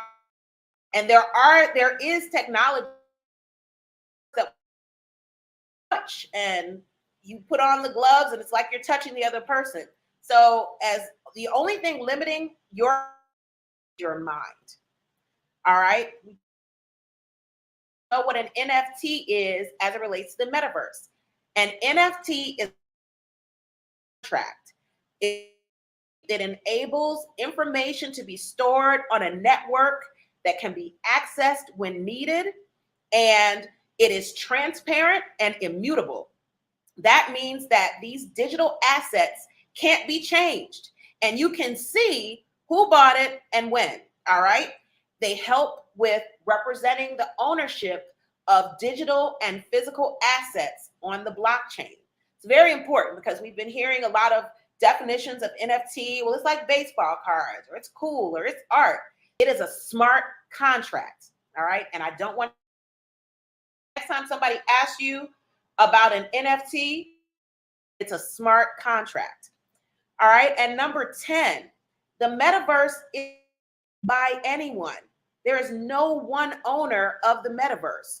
Now, there is a man who the standards, I guess the World Wide Web, and this decides the standards for the metaverse. And this person's name is Tim Berners-Lee, but he hasn't monetized anything. So right now, the metaverse. So I encourage you to take this opportunity and actually step up and make something and present it. It doesn't matter if it's great, just do it, because there's enough time to improve every year. All right. This has been coming for a long time. And the chance to buy land in Girl World is here. Don't sleep years from now, and people are thriving without leaving their homes and making the same amount, if not more, than they make in a month, in a week, because they took advantage of an opportunity that was presented that wasn't easily understood, but it's not easily understood because it's in development, and everything that each of us add creates the new world that we're going to be living in.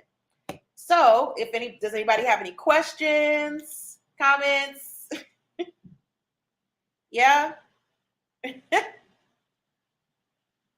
So I have to tell you, Janine, we were having technical difficulties there. So the internet quality was coming in and out. And unfortunately, it was chopping up every couple of words.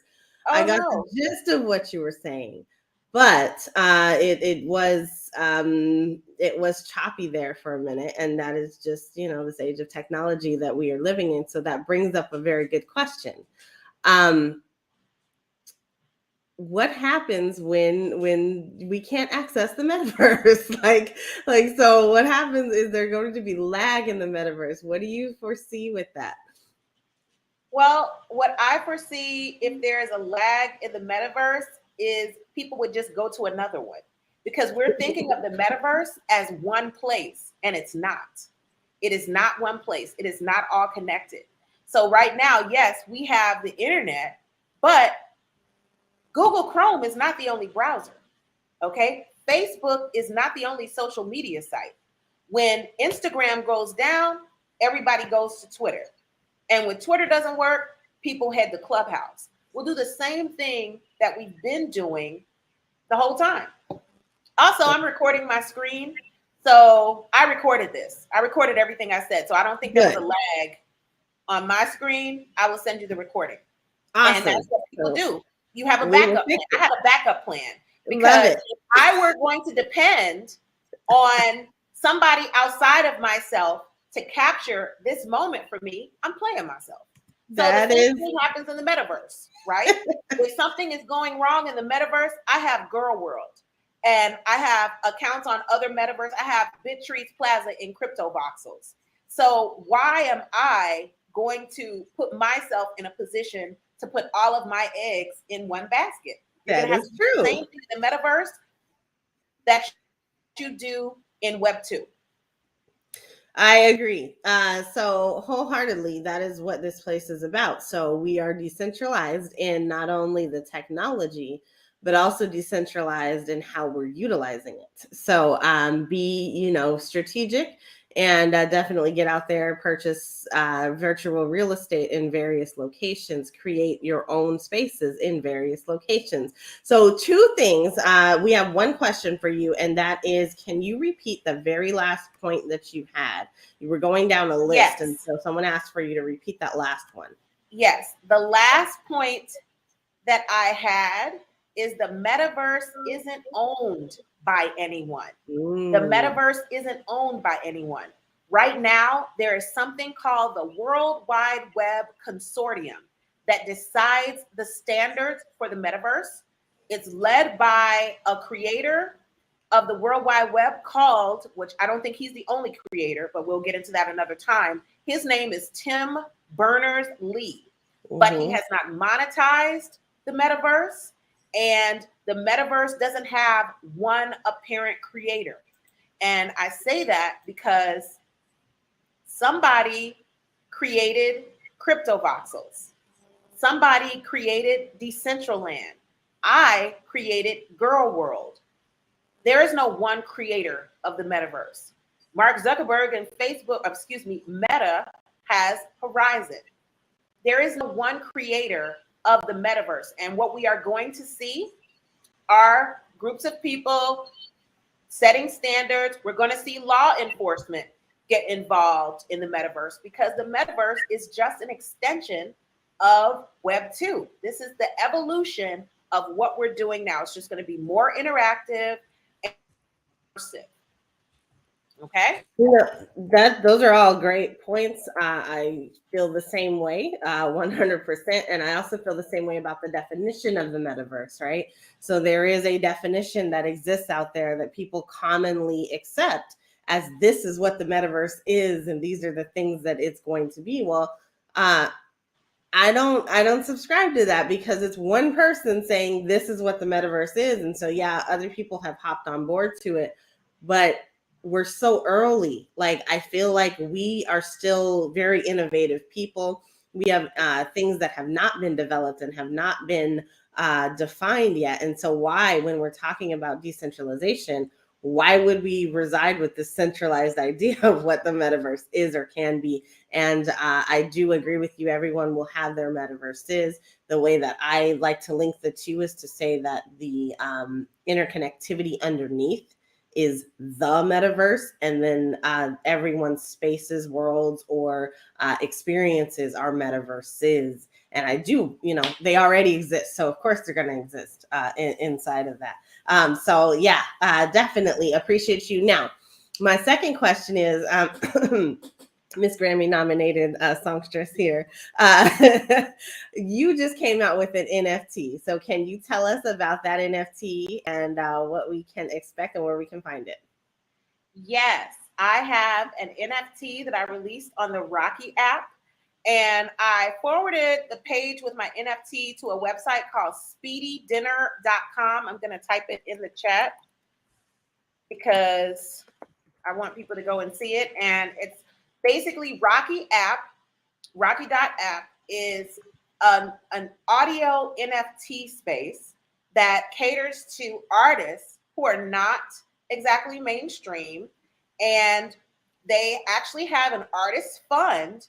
So if you are an artist and you want to release your own NFT, go to Rocky.app and look for artist fund and apply, and they will actually pay you cryptocurrency. They have their own crypto coin called BNB, and you can use the crypto to mint your own NFT on Rocky.app. And that's what I did. I'm part of the artist fund. I minted the NFT on Rocky.app, and the NFT is actually a rare demo recording that it's called In and Out. And demo recording is basically like the version that you hear before it hits the radio, before you see a video. It's like now you have so many ways to create music. You can make it at home, you can make it in the studio. So this is a version of a song that you will likely hear later, but it'll probably be a different track. It'll probably be a different mix and a different vocal. NFTs are more valuable the more authentic they are in terms of the experience, what was going on in your life at the time, how important it is to you. So this song on the NFT is really special to me. I wrote it in Atlanta, and it is basically about a woman who's saying, I'm running it out of your life, but if you're going to play a game, here's how the game is going to go. Okay. So yes, if you want to get the NFT, you can go to speedydinner.com, and you will have to connect your Metaverse, MetaMask, or whatever kind of wallet you have to purchase it, but it's worth it. Awesome. So really quick, tell us the name of that NFT again. The NFT is called In and Out. In and Out.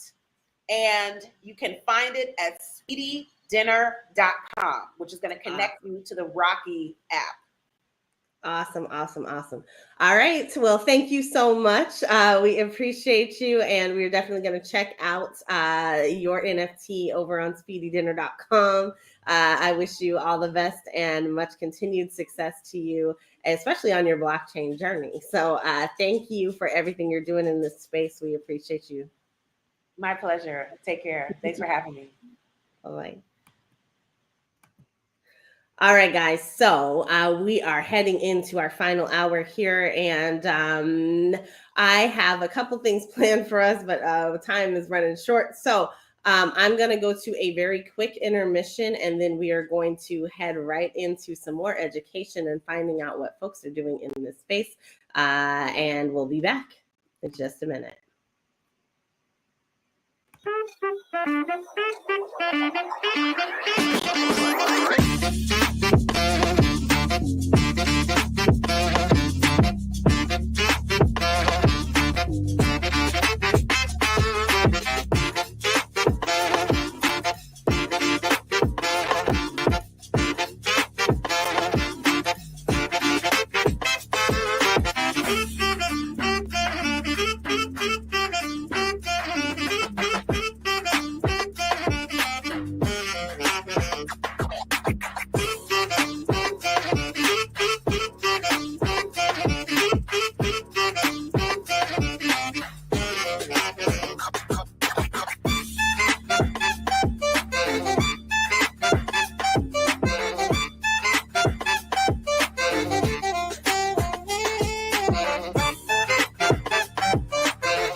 And we are back.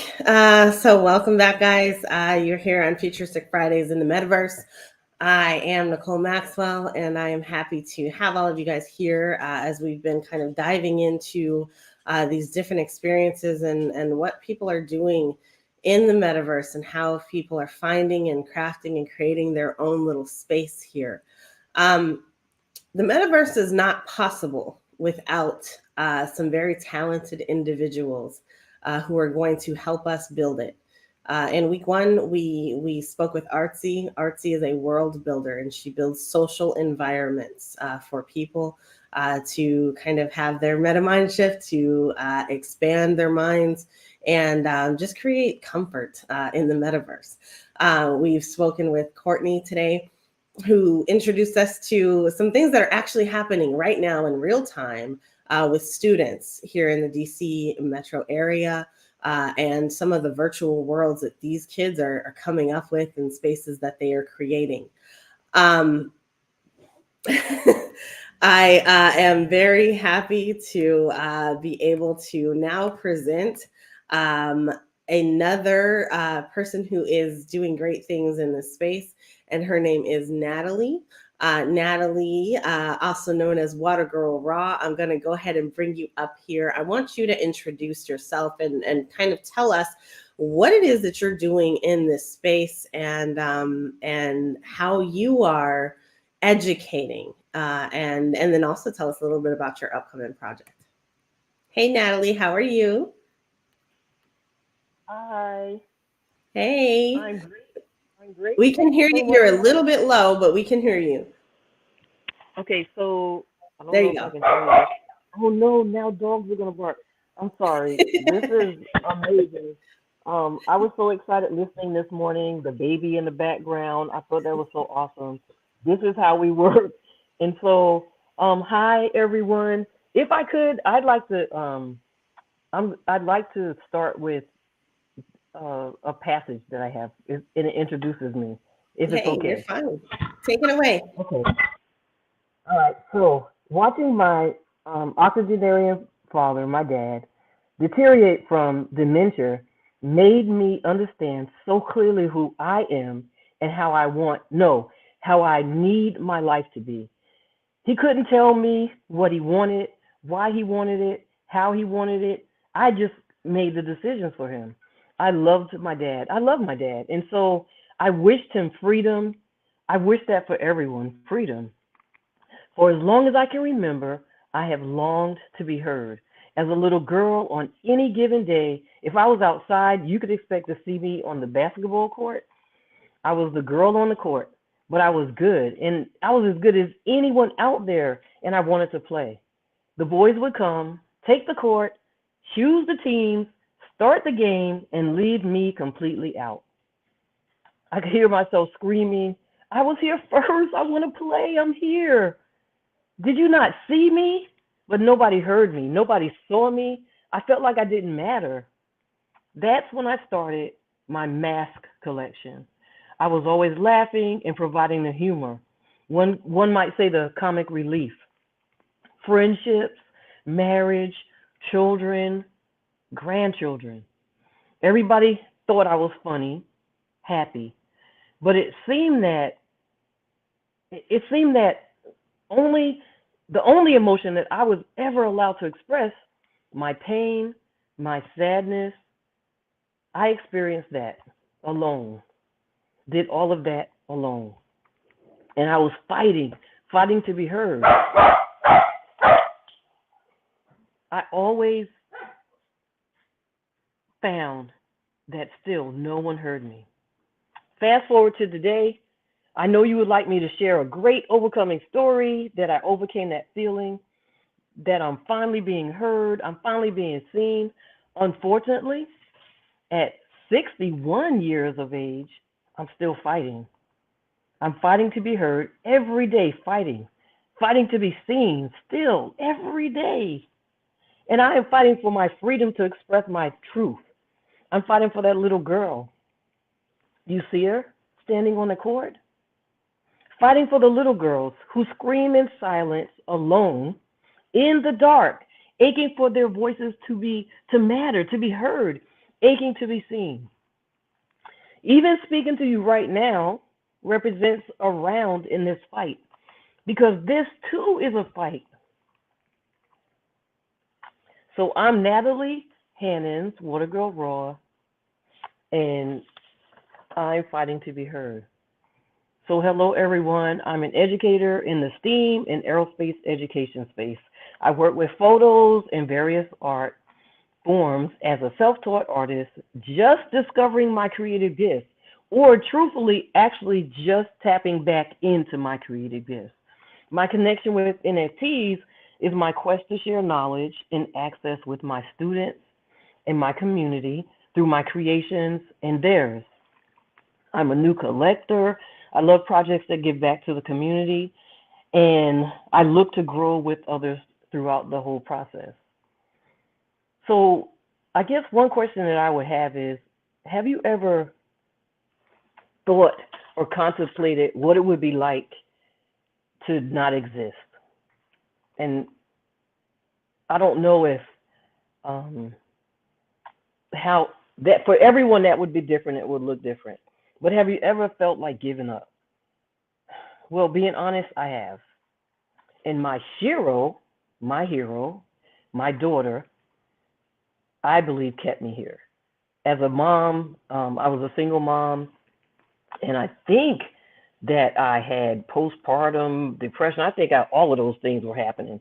And so if I could share, that's how my project started, and just some of the things that I do and why I do them. I think it all goes back to the people in my life and the people who I am attached to and who I feel obligated to stay around. And so, NiKole, I think I'd like some questions maybe to go on, but that's how I wanted to begin and how I wanted to share and introduce myself. Natalie, aw. This is another Clubhouse friend, but I am very happy to have met you and been in space with you.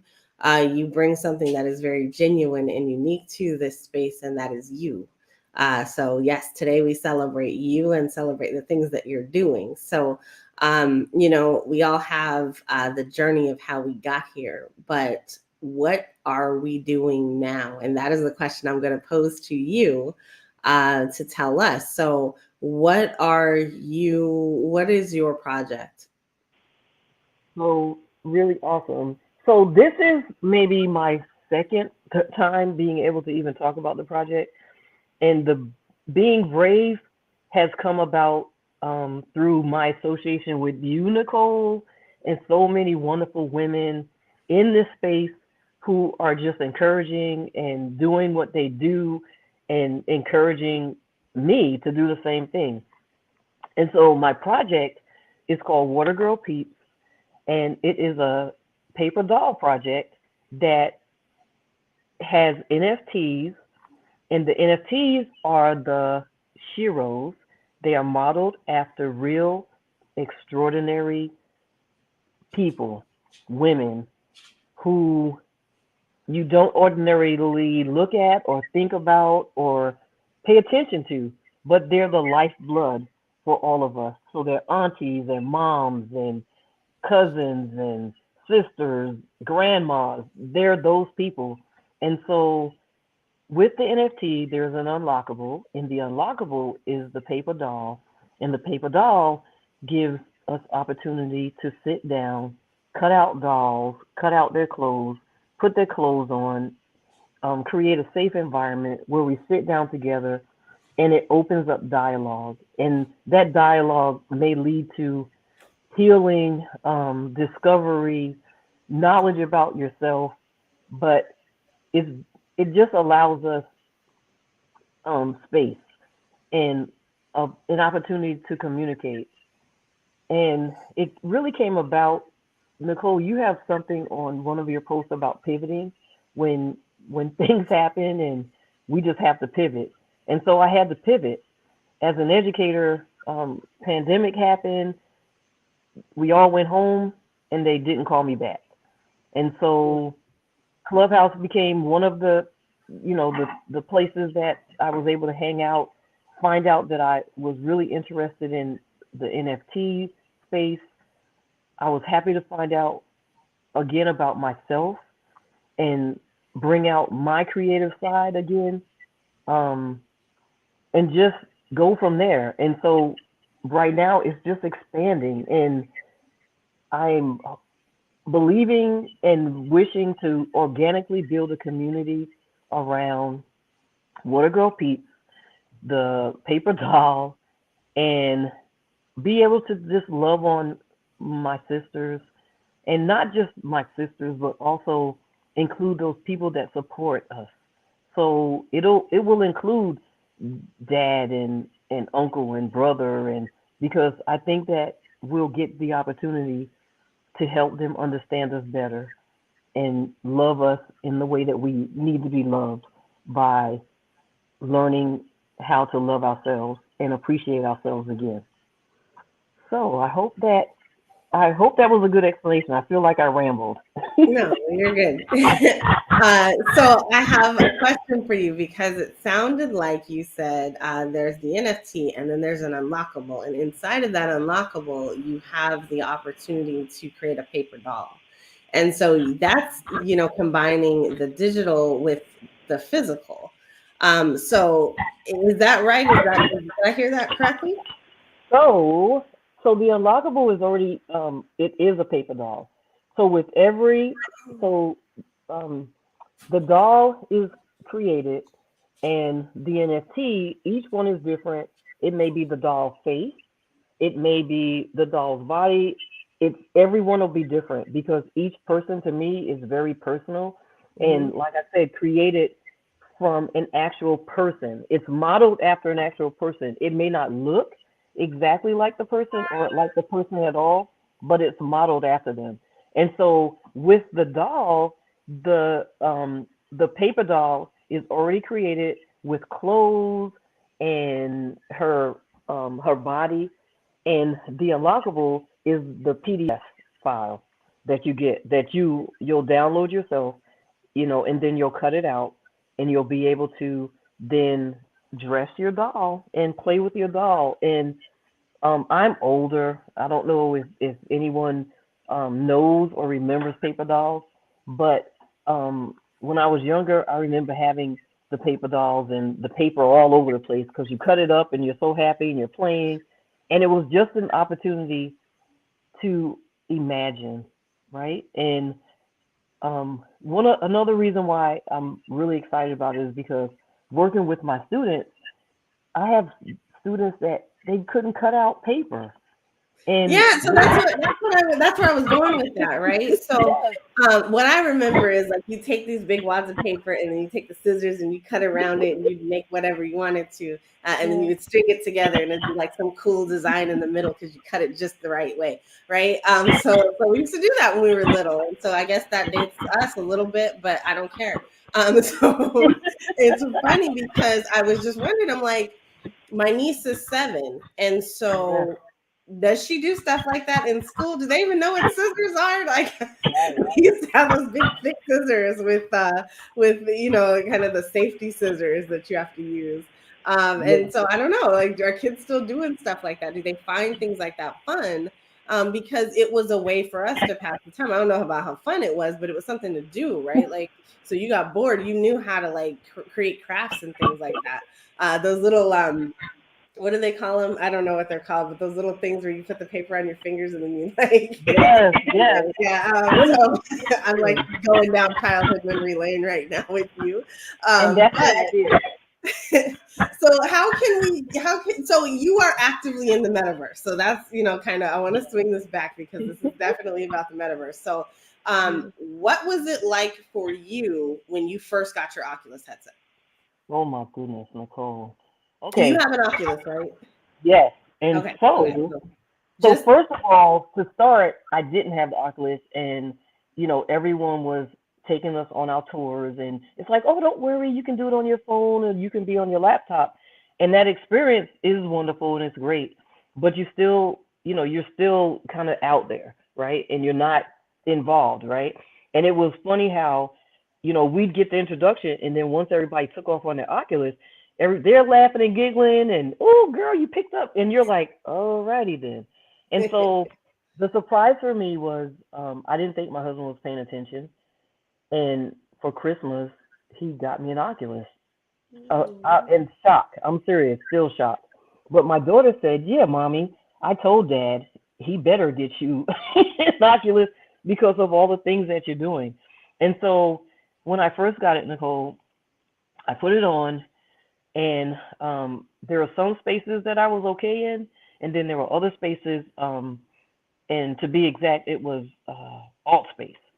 When I went into alt space, it made me so sick. Like my whole body felt like it had been on roller coaster rides too long, and just sick, really sick. If I put it on and just stayed still and didn't move, the slightest movement just completely made me sick. I have to say I have overcome that now, and I'm able to use my Oculus even in that space. But I have created metaverses, and I have to say, following you, oh my goodness, all of the ladies teaching and being in the rooms, and just, oh my goodness, just paying attention and being more of a fly on the wall for a lot of the time. But the Oculus is wonderful. I'm working really, really hard now to make it available to others and my students and my community, who unfortunately a lot of times we don't even know what we don't know. We don't know what we're missing. And that's my mission to I came into the space not knowing anything about all of this. And I just would not quit. I stayed and I listened. I had breakdowns of not understanding and feeling totally left out. And I'm never going to forget that feeling. And I always want to remember that so that I know how it is and I can share patiently and with others. And so that's where I am. And I don't know. I still feel like I'm rambling. I'm so excited. I want that. That's awesome, because that's you, right? Like, so you were one of those folks that we talk about. Like, you were really impacted by that Oculus the first couple of times you wore it. I remember, I sat there and I'm like, Natalie, try to do this, try to do that. And we were I was going through kind of some of the tips that I give out. And you're like, where'd you go? So like we were having it was fun. Because for me anyway, it was fun because like you would like I would tell you to do something, and when you're first getting acclimated, like you're kind of you overdo stuff because you have to kind of adjust to how things work in this space, right? But I'm glad to hear that eventually you got it. That was definitely an interesting experience. And one that isn't uncommon, right? Like you're not the first person that wasn't exactly comfortable when you got in there. I am glad to hear. Did you do anything specifically that helped you to acclimate to your headset? So what I first did, I did go through the tutorials because we have a habit of skipping it. Yeah, because we get equipment and we dive right in. But I went back and I did the tutorial. I think you actually did a briefing on here the other day where you did the dancing with the little guy. Yeah. That tutorial, I love that little. I keep going back to it too. Yeah, I put the other volume there. Yes, and picking up the things in the metaverse and getting used to our controllers by holding them. I still fight with the headpiece because it's very constricting. Having something is heavy and my face is small, so I fight with that all the time. But I learned to, like everything, just like social media for us, there are times that we have to take a wellness break and get off, turn stuff off. So I learned to do that. I go for days without putting it on, but then I binge and I'm up all night in the headset. So I will say that I have been bullied in the headset, NiKole. by kids, amazingly hilarious, right? So Mhm. all of those experiences, I try to like remember and take to heart, so that when I'm sharing, because I just feel like I just want to share every experience I want to share, and Yeah. I want to bring on, you know, I feel like for my age group, and like I said, I'm in my 60s, whew, and so I feel like I'm Congratulations. That's not a woo, that's a congratulations. You got there. and then I'm a March baby with you. So happy Woo. birthday to you. We just had our birthday. Hey, virtual high fives. Yes.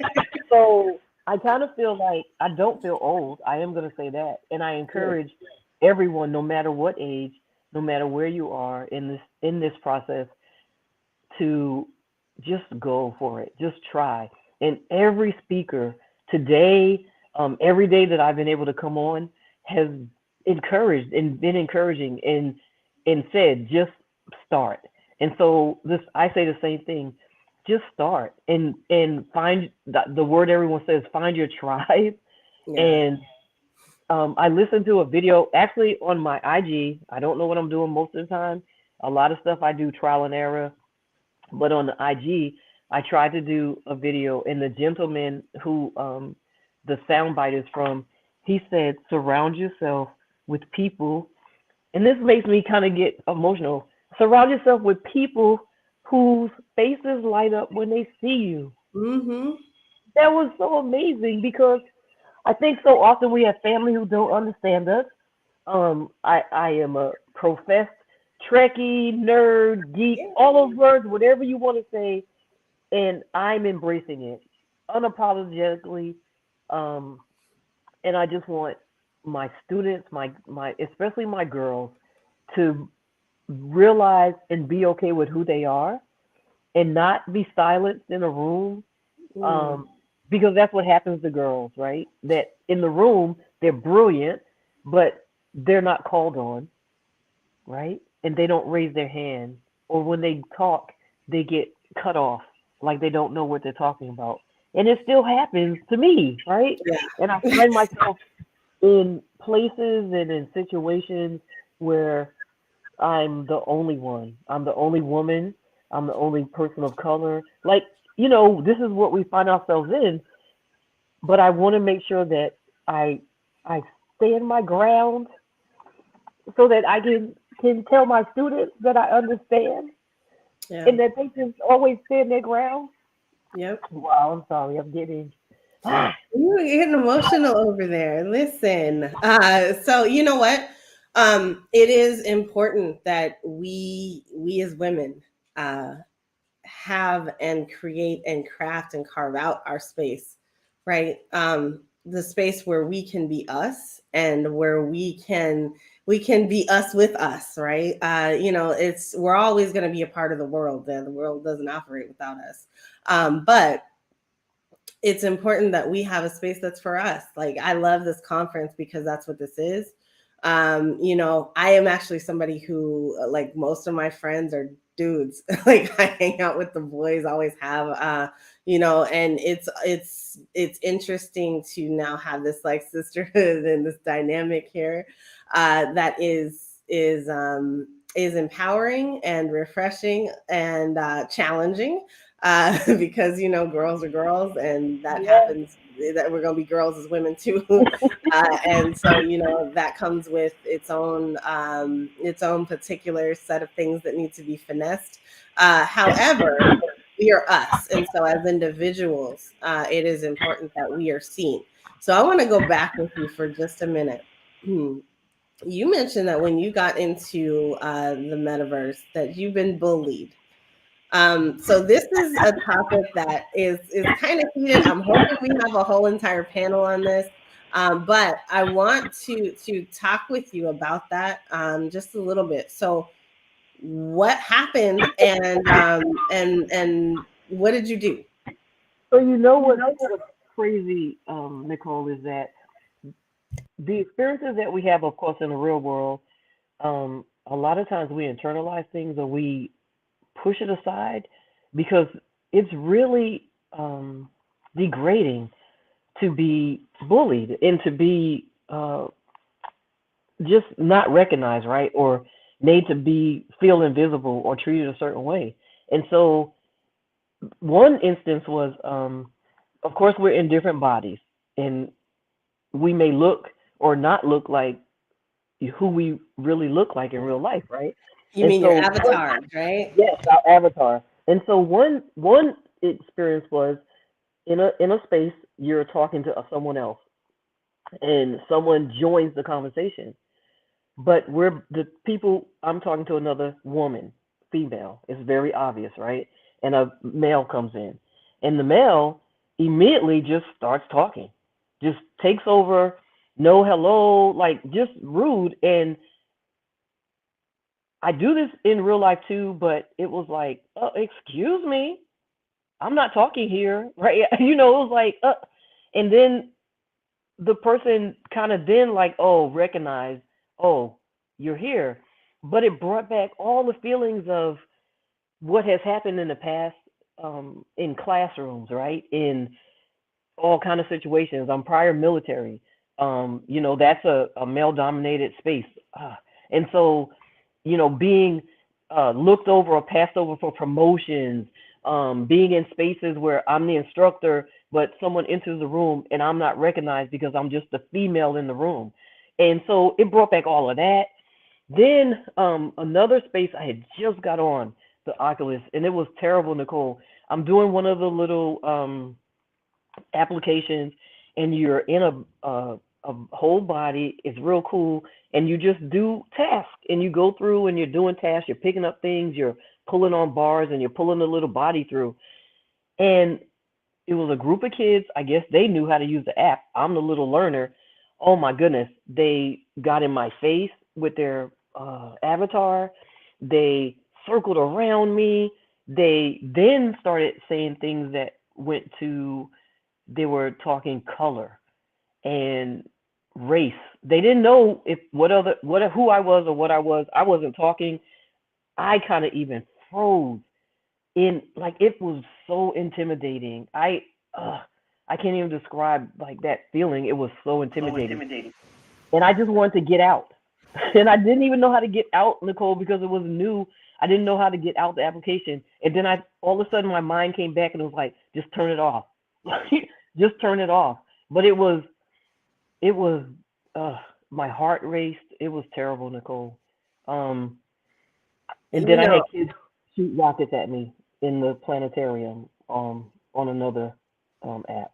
So Wait, right, say the last part again. In the planetarium, what happened? I had kids shoot rockets at me. And what was funny was I was taking someone else on a tour. So I'm on a tour, actually streaming, and I was showing them how you pick up a rocket and you fire the rocket. The kids, I saw the people, they were across you could see them all the way across the other side. All of a sudden, a rocket shoots at me, and I was like, oh, what was that? And then the kids are in front of me, and the kid said, get her, or him, or whatever. And I was like, oh my goodness. And so they shot rockets at me, and they went through my body. I hate that. They right? They went through, and I was like, oh. So then they got back in front. So now I feel like I'm an adult. So I'm like, you kids, stop it. I know your parents. I'm going to tell them. And they were like, you can't do this.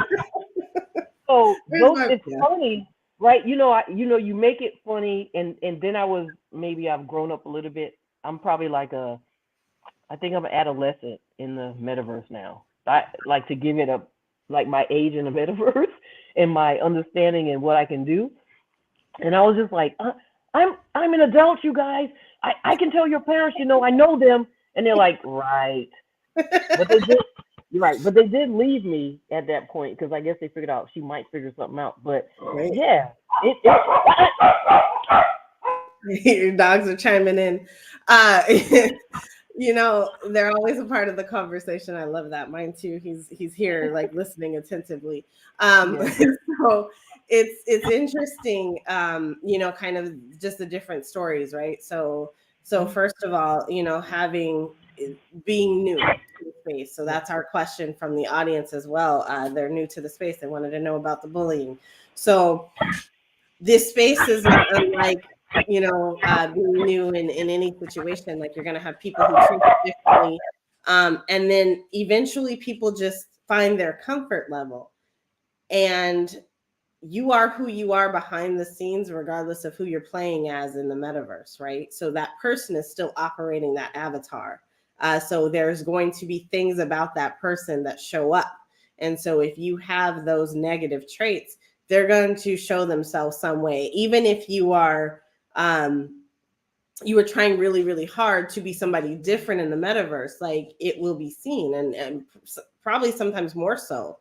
And so for me, like, I'm a prankster in the metaverse. Like, so that's why I laugh when I hear about the rockets. But then I also know that, I was sitting by my pool one day in the metaverse and somebody joined my world and actually started shooting the rockets there too. So I know what that's like. And then you talk about how, because in some worlds, unless you have it on, which most of them are now turning to having it on by default, there's a shield around you, but you can turn that off. And so I prefer it off. But some people don't like the sensation of someone passing through you.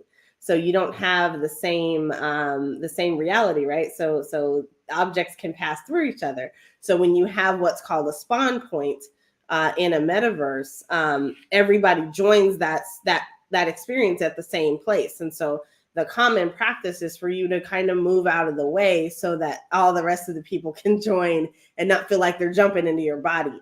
But it's a thing. It's actually a thing. Like, you feel that way when you're in those spaces. So, I think as you get more acclimated, you're learning what your tolerance level is.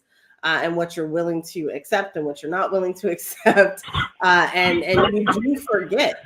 But the main thing you should always remember when you're in your headset is exactly what you said, and that is turn it off. If it is something that is offensive to you, if it's something that, just doesn't sit well or makes you feel any kind of way other than happy in this space, turn it off.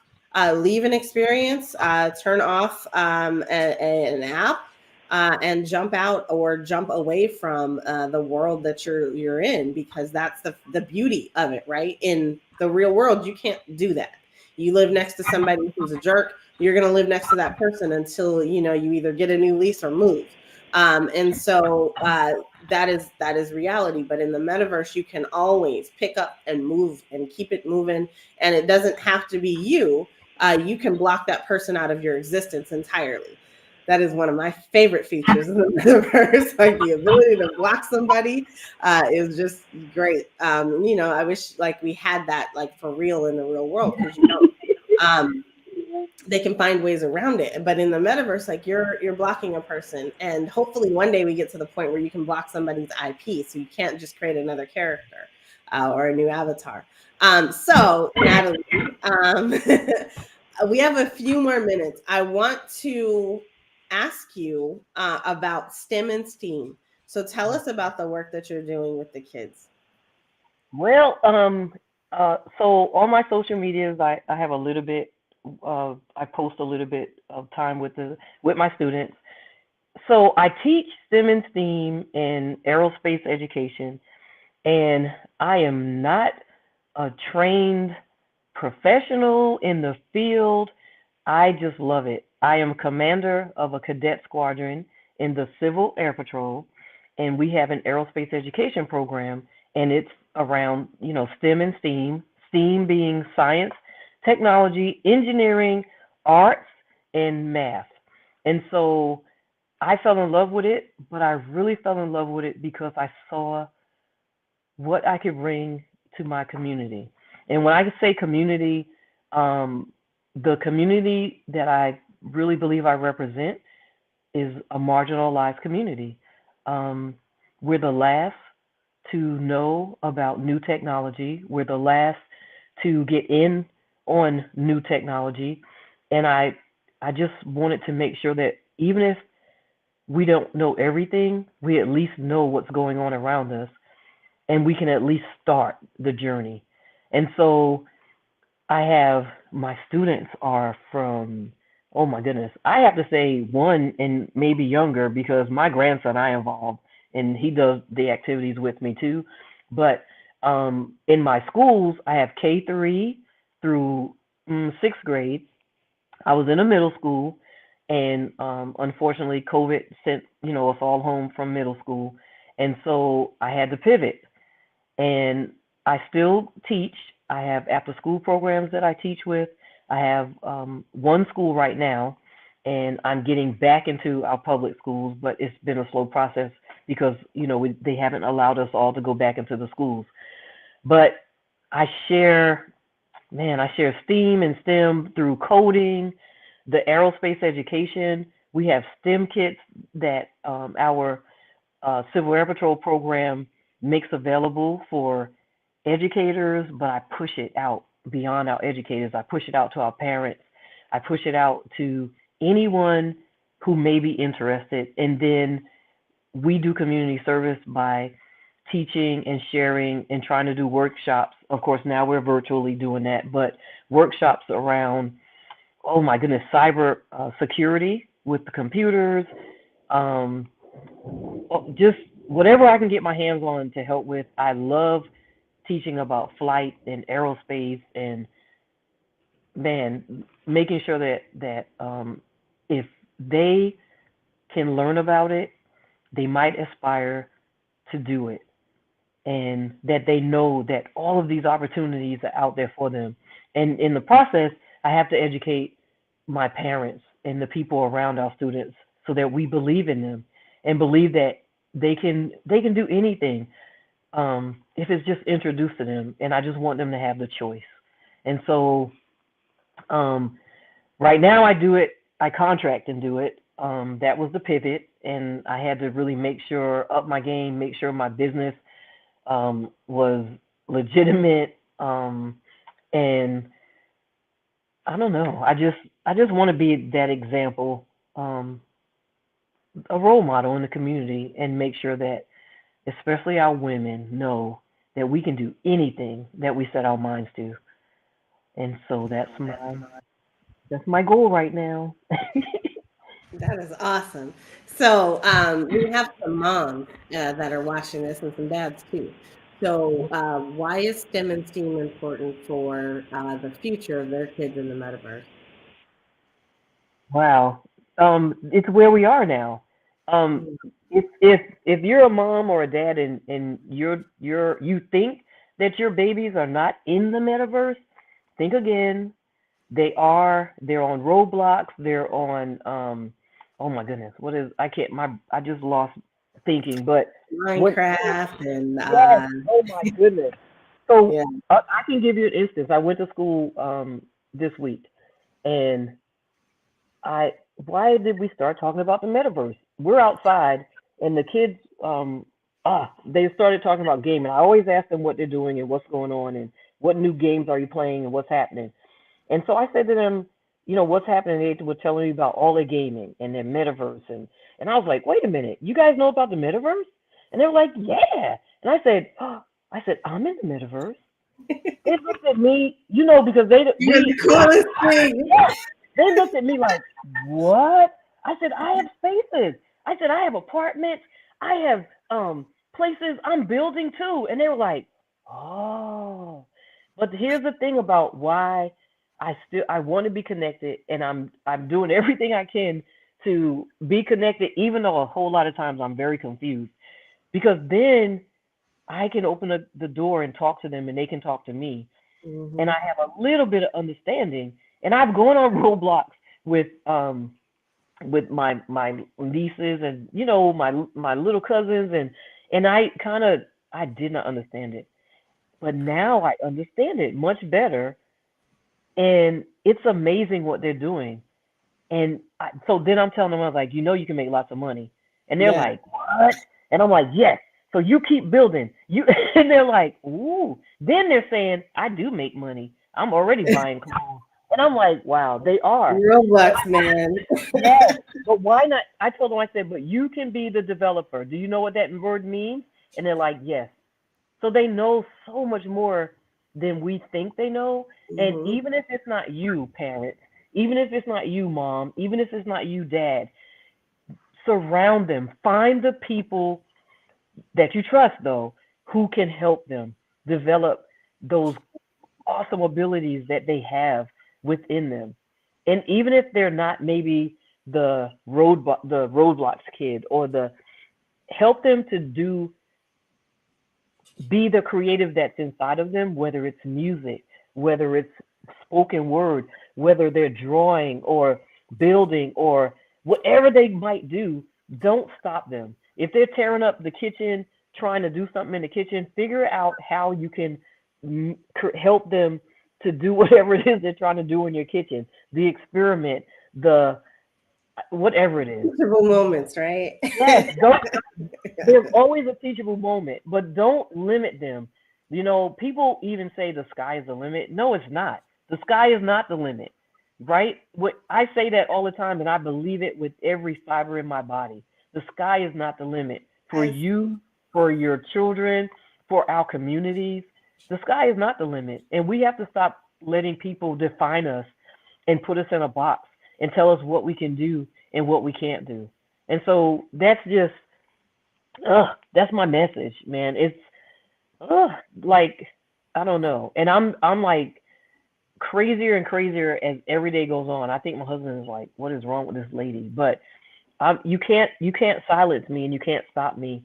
And maybe I don't understand, you know, what I'm doing. And NiKole can attest to it.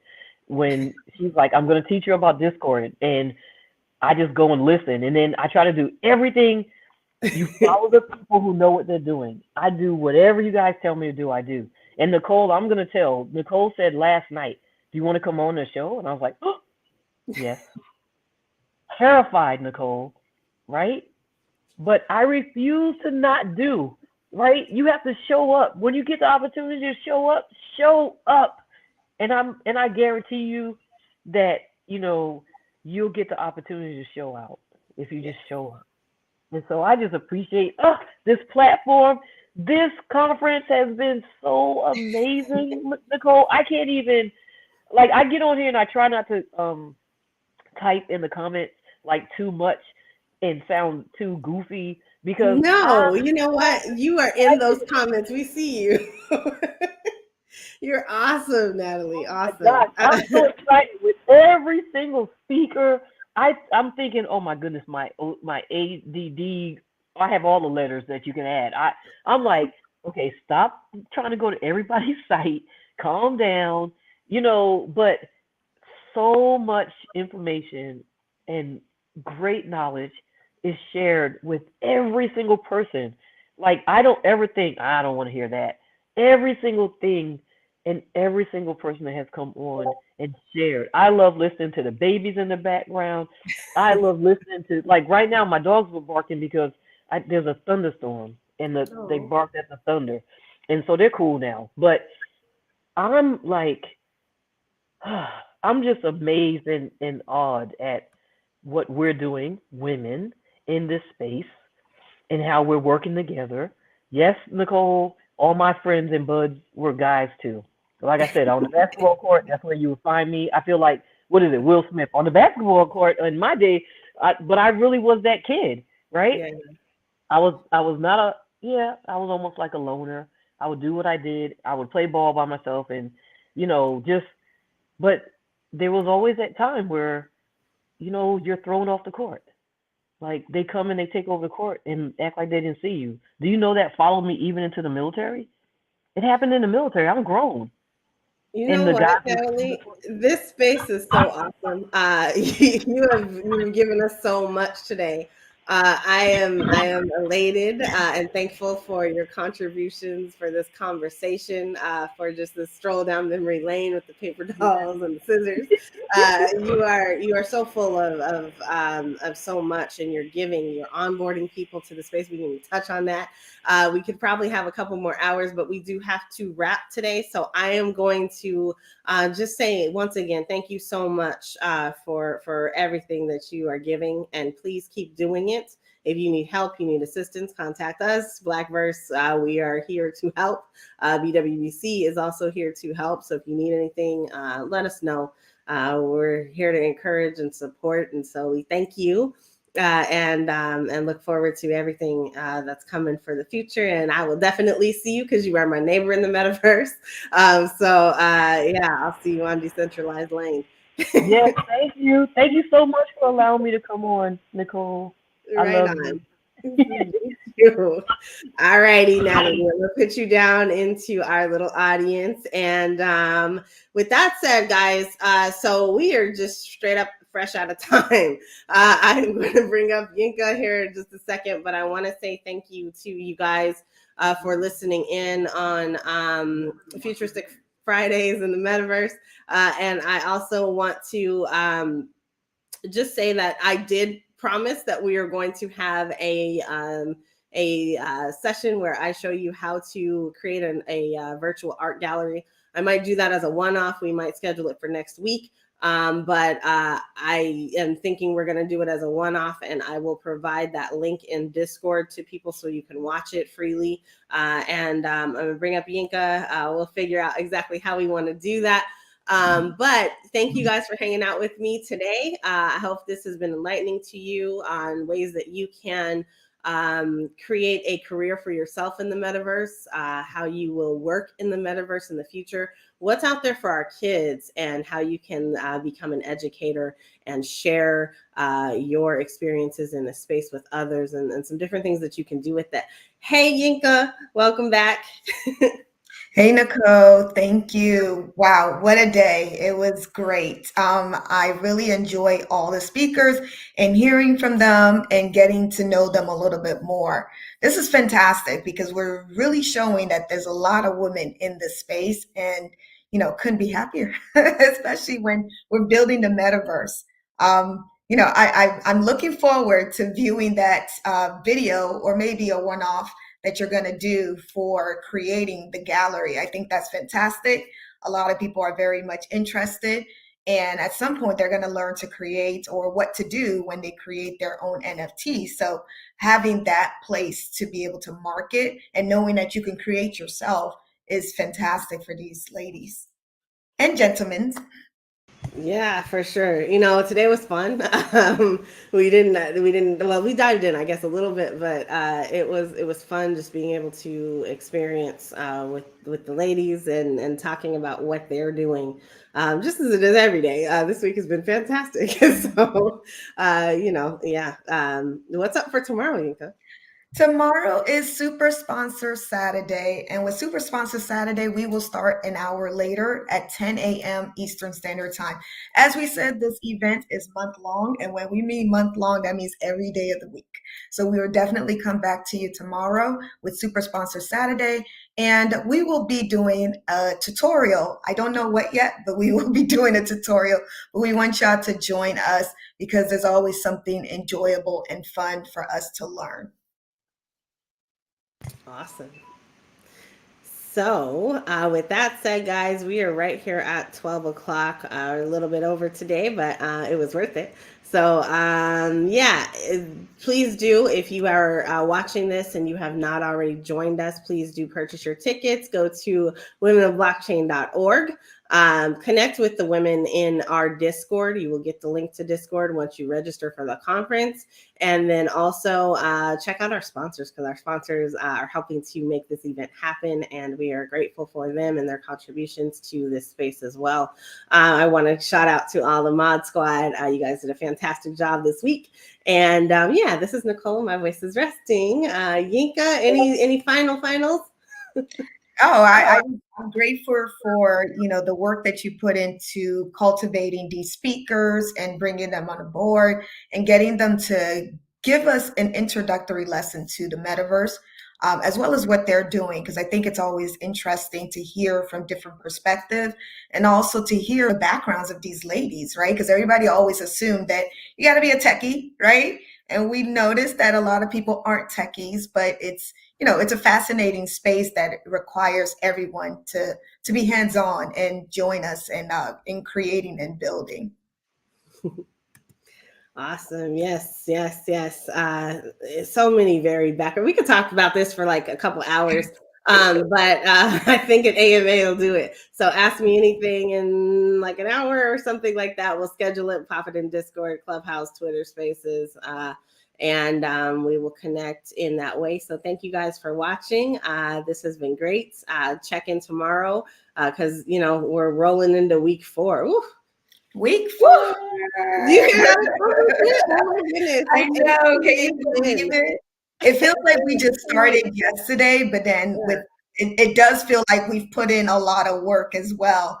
I can't believe it's week 4. We're already halfway, you know, way past halfway, right?